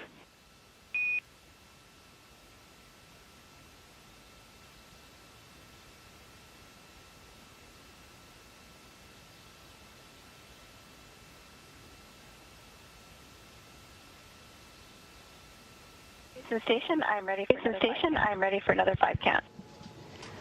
On the wireless mic, 1, 2, 3, 4, 5. And that was the best 5 count of them all. Hey.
For those who've still been hanging with us, we are now coming up on the time for our hatch opening or welcome ceremony. That is scheduled for 12:40, about 5 minutes from now. And at that time, the entire crew will be joining on the with a couple of special guests from the ground. That's going to be NASA Associate Administrator for Human Exploration and Operations Mission Directorate, Kathy Leaders, joining here from Houston. And then from Scuba Japan, we're going to have the Japanese Aerospace Exploration Agency President, Dr. Yamakawa Hiroshi, joining as well. They'll be taking part in the welcoming ceremony, which is coming up in just 5 minutes now. The crew's done the necessary checkouts on board, so we'll just wait for everybody to gather before we begin that.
Crew members gathering as promised for the welcome ceremony, which is now just moments away from beginning.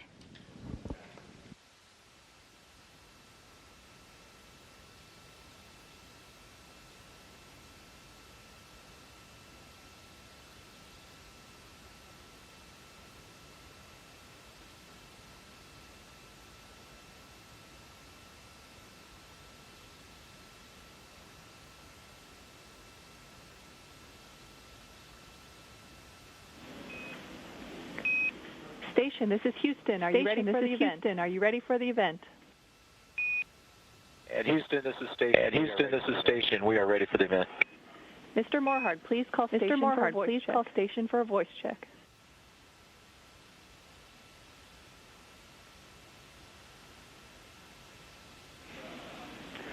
Miss Leaders, please call station for a voice check. Call station for a voice check.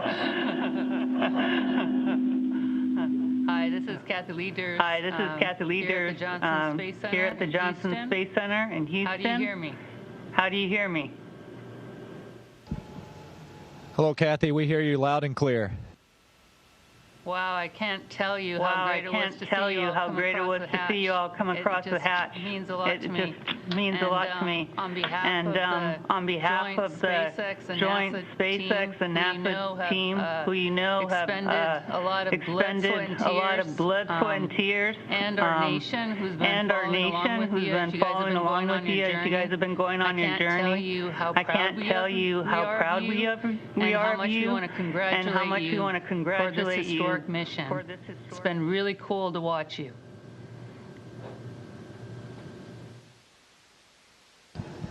Well, thank you, Kathy. We just want to say thank you to everybody, SpaceX, NASA, the DoD, just all across the nation.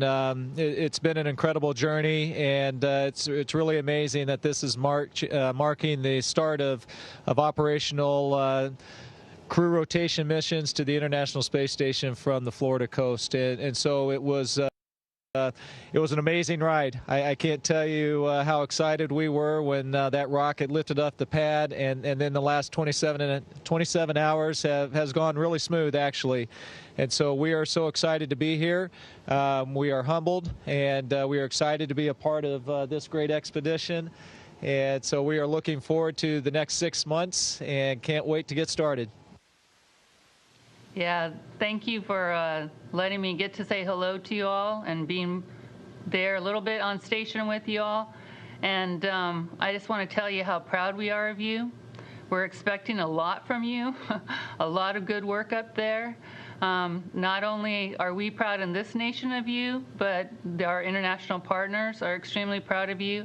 And I know I have some folks in Japan that also want to give you some greetings. So with that, I'm going to turn it back to Mission Control.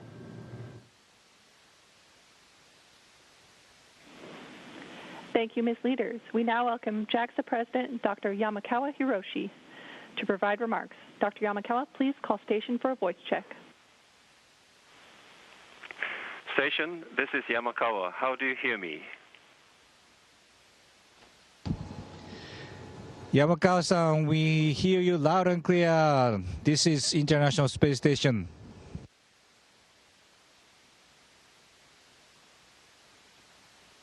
Thank you, Noguchi-san. We were very much excited about your launch this morning.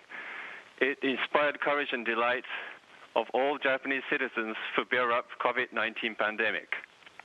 Anyway, I really feel relieved by your safe arrival to the station now. Noguchi-san, it is very significant for JAXA that you are on board the first operational spacecraft of Crew Dragon and was launched from the American soil. I believe that this is the outcome of the long-standing partnership with NASA and all the other international partners.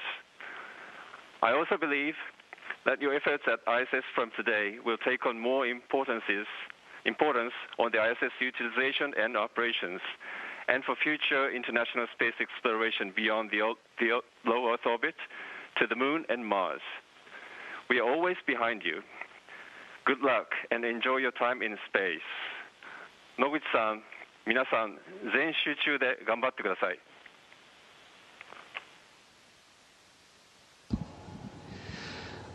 Thank you, Dr. Yamakawa. Thank you for the kind words. And we are very humble and happy to be here. This is the first operational flight of the Crew Dragon. And I take 27 hours, but we enjoy every moment. And from now on, we are part of this great expedition crew member, Expedition 64. We have a lot of utilization ahead of us, and we are ready to work. 日本の皆さん、そして山川理事長、本当にありがとうございます。この ISS にまた戻ってくることができてとても感無量です。日本の皆さん、そして世界中の皆さん、今年はコロナはじめ非常に厳しい状況があったかと思いますけれども、この困難に打ち勝つという気持ちで我々もレジリエンスと名前をつけて頑張ってきてます。理事長おっしゃられた通り全集中で頑張りたいと思います。応援本当にありがとうございます。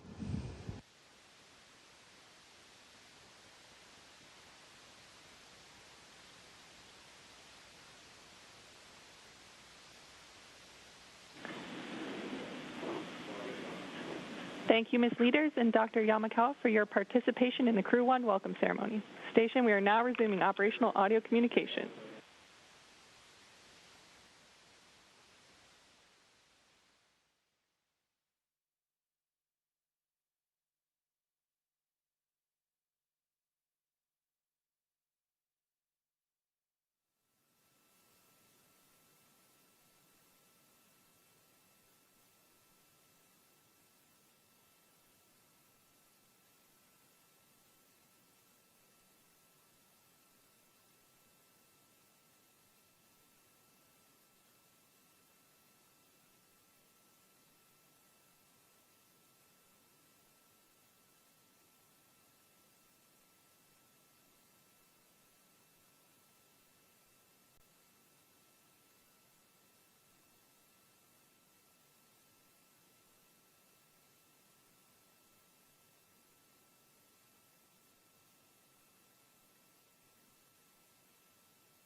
Wow. Thank you so much, everyone, for joining us for this coverage of our commercial crew mission, the Crew 1 mission aboard Crew Dragon to the International Space Station.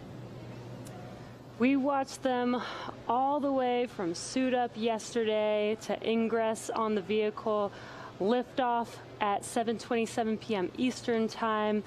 First stage, giving them a ride into orbit as it returned back to Earth and landed on Just Read the Instructions, to Dragon separation yesterday and nose cone deploy, to today through all the Dragon burns, 5 major burns on Dragon, and docking as well as ingress onto the station. On behalf of SpaceX and NASA, thank you for watching today's webcast and for your interest in this exciting, historic mission. Now that Dragon has reached the International Space Station, it will spend approximately 6 months docked there until it's time for Crew 1 to return home via splashdown in the Atlantic Ocean. When it's time for Dragon to make its way home, we will be broadcasting its return from departure through to recovery live on SpaceX.com and NASA TV. Coming up next, we are going to have a post-docking news conference live from the Johnson Space Center, so stick around and hear from some of the key members of the NASA, SpaceX, and JAXA teams on this historic mission. Be sure to follow SpaceX and NASA on social media for real-time updates. We can't say enough what an honor it was to be part of this mission, how excited we are for Crew 1, for NASA and SpaceX. Thank you again for watching.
liftoff. The clock has started. Roger, 0G, and I feel fine. Godspeed, John Glenn. Tranquility Base here. The Eagle has landed. Roger, Tranquility. We copy you on the ground. New possibilities are opening up for scientific cooperation between countries. 1-0. Liftoff. Americans return to space as Discovery clears the tower. Discovery, go and throttle up. Discovery, Roger. Go for deploy. Thanks to everybody in the shuttle program. The crew is go for launch. Roger. Nice to be in orbit. We have followed in their footsteps to get us where we are today.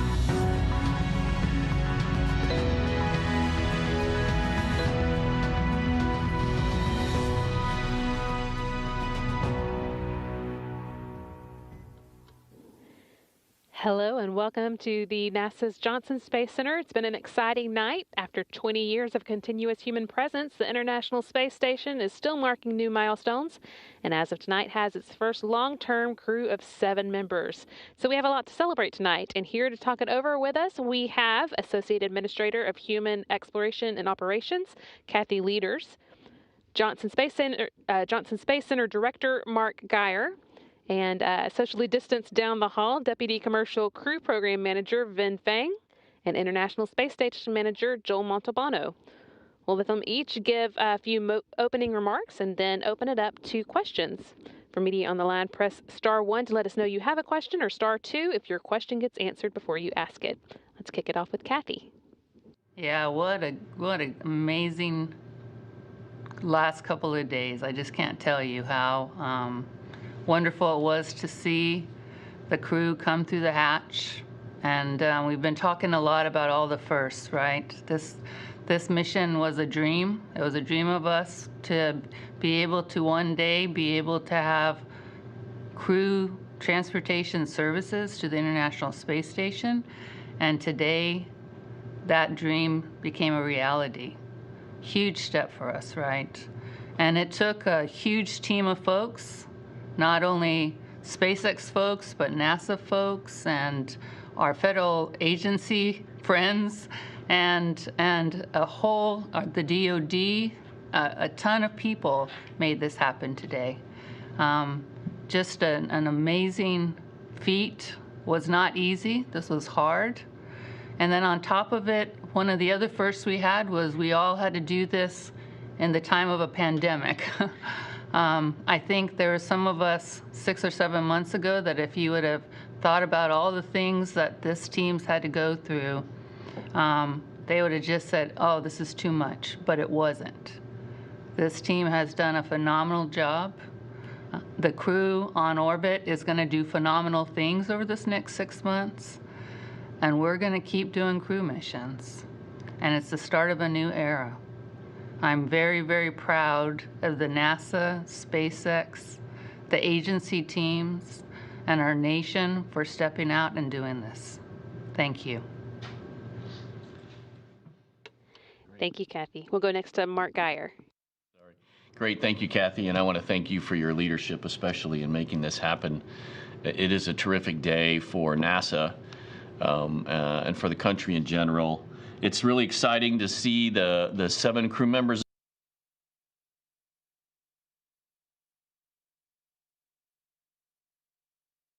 as we envisioned, and I'm honored to wear the increment 64 pin today, so it's a great start to that mission. The astronauts are doing great. You saw them as they came through the hatch. They're excited to start their mission. They're very well trained. And they're ready to get started. You know, so we believe that NASA unites with our partners to achieve bold missions. And in this case, it can be commercial partners or international partners. You know, next year, we're going to have a lot of exciting missions, including continuing SpaceX missions, Boeing commercial crew, sending Orion out past the moon, eventually private astronaut missions, and also these smaller commercial lunar payload services missions where we're enabling small companies to deliver payloads to the lunar surface. Each of these are examples of how NASA can engage differently with companies. Sometimes we drive the design with our contractors, sometimes we evaluate the design, sometimes we are the operators, sometimes we integrate the operations. All of these are ways where we are melding our skills, achieving NASA's missions, but also creating commercial capabilities in this country. That is a big part of our job. And of course, we're taking those skills and actually pushing out in the lunar region with Gateway and supporting lunar lander systems as well. So a great ending to the year. Terrific to see the crews on ISS. And so we look forward to all the work they're going to achieve this increment. Thank you, Mark. Let's go next to Joel Montalbano. Well, welcome again to the post-docking press brief. What an incredible achievement. And to have it happen in the month where we're celebrating 20 years of continuous human presence on board the International Space Station just puts a smile on my face. You know, yesterday we saw a picture-perfect launch, and today a very smooth docking. And with that, we welcome the Dragon vehicle and her crew to the International Space Station. We're looking forward to a significant amount of time on orbit. A significant number of months will be able to increase the amount of science, the amount of research, the amount of technology development we can do with the additional crew members. A huge thanks to the Commercial Crew Program. A huge thanks and congratulations to the SpaceX team. You know, I promise the International Space Station program will take good care of the Dragon vehicle and her crew. So back over to you, Brandy. So much, Joel. And finally, we'll go to Vin Fang. Yeah, thank you very much. It's an extremely exciting time to be in the space business right now. You know, as the Resilience crew just said right after hatch opening, they can't wait to get started. Well, we've had teams of NASA and SpaceX and other agencies involved in many ways through, as Kathy mentioned, their blood, sweat, and tears over the years. This sort of culminates in the hatch opening and the crew joining the ISS for a 6-month stay on board the space station. So we're so proud of the teams. The arrival of Resilience marks the beginning, as was mentioned before, of another first-time event. This time the government commercial crew rotation mission to the ISS, and looking back at another first that happened almost exactly 10 years ago with the same team members involved. NASA and SpaceX shared a similar accomplishment with the launch to a low Earth orbit of the COTS Demo Flight No. 1 mission in early December of 2010. That flight demonstrated the capabilities of Falcon and Dragon and the partnership, and since then have had 20 successful cargo flights to the ISS, which have now led in just the last 6 months to these 2 crew missions, DM2 in May, and then the Crew 1 arrival just today. And as Joel mentioned, we're proud to be part of the ISS 20-year anniversary, which is this month with that Expedition 1 crew arrival. We're proud to follow in the footsteps of all the other 63 expeditions that came before this one, and glad to join for Expedition 64. So a huge shout out to the NASA and SpaceX teams. Excellent job, many hard years of work, and we're looking forward to making this a very successful first operational mission and many more to follow. Thank you. Great words to start us out there. We do just have a few reporters on the line, so if you have a question, you can press *1, *2 if your question gets answered before you ask it.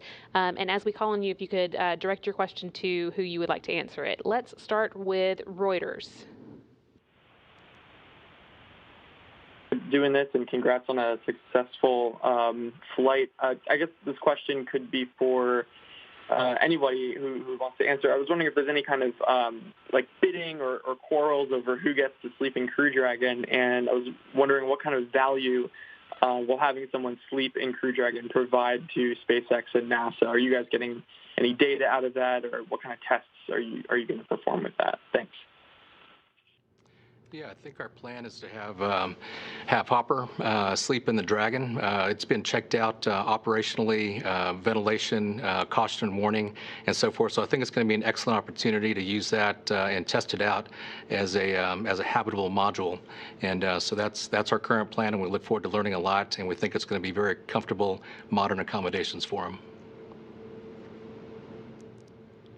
Several of us would like to be sleeping in there tonight. Next, we'll go to Business Insider.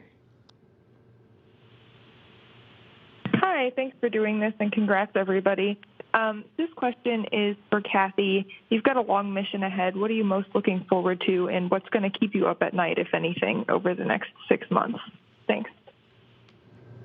Well, you know, Joel's got a whole list of items that he wants these crew members to start working on. I mean, he's been a little bit starved of crew members, and he's got a backlog of work and science that he needs them to go get done.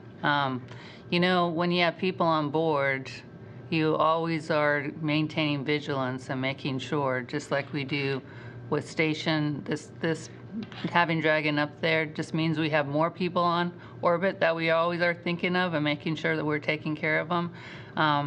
It's what makes human space flights so fun and challenging is that you always have to realize that you're maintaining human safety in a tough environment. So, but we have a great station program, like Joel said. They will take care of the crew members, and they make my ability to sleep a little bit better at night. So I'm counting on you, Joel. Okay, our next question is going to come from Nashville News. My question is for Kathy. As you described at the beginning of this press conference, you know, it was tough to get to this point. What do you feel is the biggest risk when docking to the International Space Station? Thank you. Well, what makes it really nice is the spacecraft makes it look easy, right? But to get there isn't easy. It took a lot of joint work between the SpaceX and NASA teams to share their learning and to go through a lot of interchange, technical interchange, and a ton of testing to make it look like that. And it was a real testament today that we could all sit there and kind of be talking while it was going on and not biting our nails. And so I think it's actually that the Dragon's a beautiful vehicle, and she did a nice job today. Definitely. Next up, we've got space.com. Thank you all for doing this. And yeah, congratulations. This is probably for Joel. Could you just talk a little bit about what it means to have that extra crew member on board, that seventh astronaut? What does that mean for the research potential of this next 6-month stint coming up and maybe beyond as we see this happen more often? Thank you. So one of the cool things about having the commercial crew program is we're able to double the amount of crew-tended science and research and technology development we do on board the International Space Station.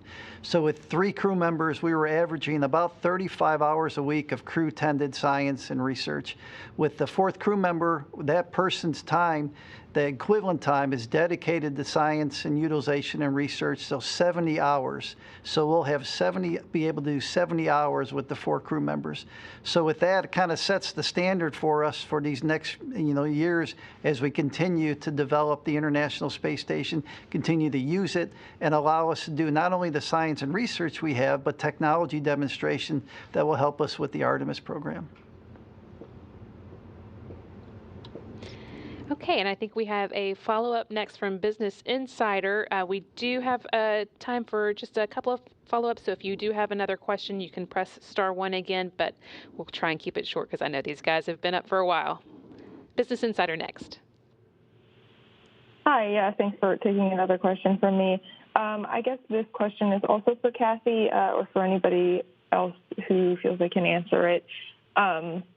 Just wanted to follow up on something that did come up in the last 27 hours, that propellant line heater and the thermal control system issues. Were those issues fully resolved? And if you could talk about what happened there, is there any reason this popped up in orbit but not on the ground? I'm also curious about any other issues you're tracking or if there's anything so far from this flight that needs further investigation. Thank you. So, Vin, why don't you take this one? Because you've been in our launch complex area and the mission control area following along pretty diligently. So these are your team's issues. Sure, I'd be happy to. Yeah, so the vehicle is actually remarkably clean. So After clearing a couple of alarms a little bit after launch yesterday, the vehicle arrived at the station today with full redundancy, full functionality, no issues whatsoever. Earlier on, yes, there was a discussion about the prop line heaters. They did trip off. Basically, it was based on fitter or fault detection limits that were set very tightly on the ground. So SpaceX was very quick to identify the cause of it, meaning it was a barely out of spec, barely out of fitter limit that tripped it off for safety reasons. They identified it, I'd say, within an hour. They had a fix proposed. Within 2 hours, they had a solution that was ready to be checked by the joint NASA and SpaceX team, and just shortly after that, they uplinked it, and everything was fine afterwards. The problem that they were protecting against was to make sure that the propellant line stayed within their thermal limits, just to make sure that there's full functionality of the prop. In the end, it turned out that that limit was tighter than it needed to be, so it was quickly fixed, and Dragon's in beautiful shape. Okay, it looks like we also have a follow-up question from Reuters. Hey, thank you. Just to follow up on that for then, other than the prop line heaters, other than that issue, was there anything else that you guys detected during flight or during the docking sequence that kind of looked off, or that, something that was unexpected that you didn't see in prior tests? Thanks. There was only one other thing of note that we tracked, and again, it was also shortly after launch. It had to do with the thermal control system. There's a loop A and a loop B, and on each of those loops, there are segments of the thermal loop that are isolated from other segments. And so based on differentials with the temperature, essentially, when you've got certain parts of the loop that are exposed to different temperatures, and they're equalized when they're on the ground at the same temperature, and they were exposed to some different temperatures and loads during this early phase of flight. So once the isolation between those two parts of the loops was opened and no longer isolated, it caused a pressure transient, which ended up also causing a fault detection, to trip and cause one loop to go offline temporarily. Again, there was no issue. Again, it was also one of these cases where the problem was identified very quickly. Looking back at previous tests and DM2, the previous mission, it was something that was seen before, but not enough such that it tripped off any sort of limit. So again, it was identified very quickly. The team was all over it and was able to fix it very quickly. So no issues whatsoever right now with thermal control. But I think both of those are examples of how you learn.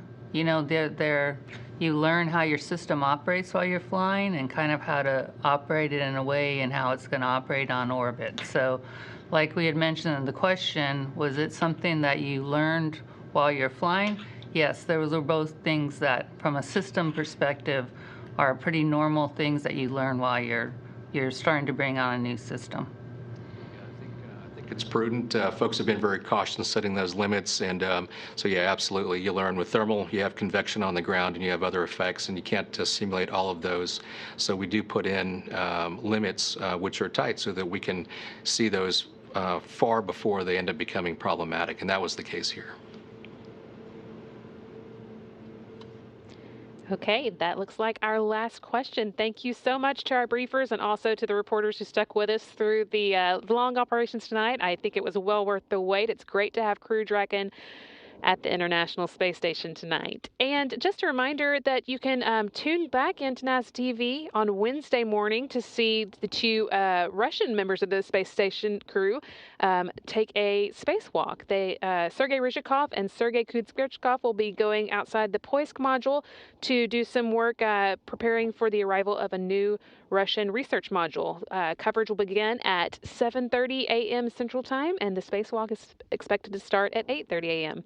So you want to be back on Wednesday for that. And again, thank you and have a great night.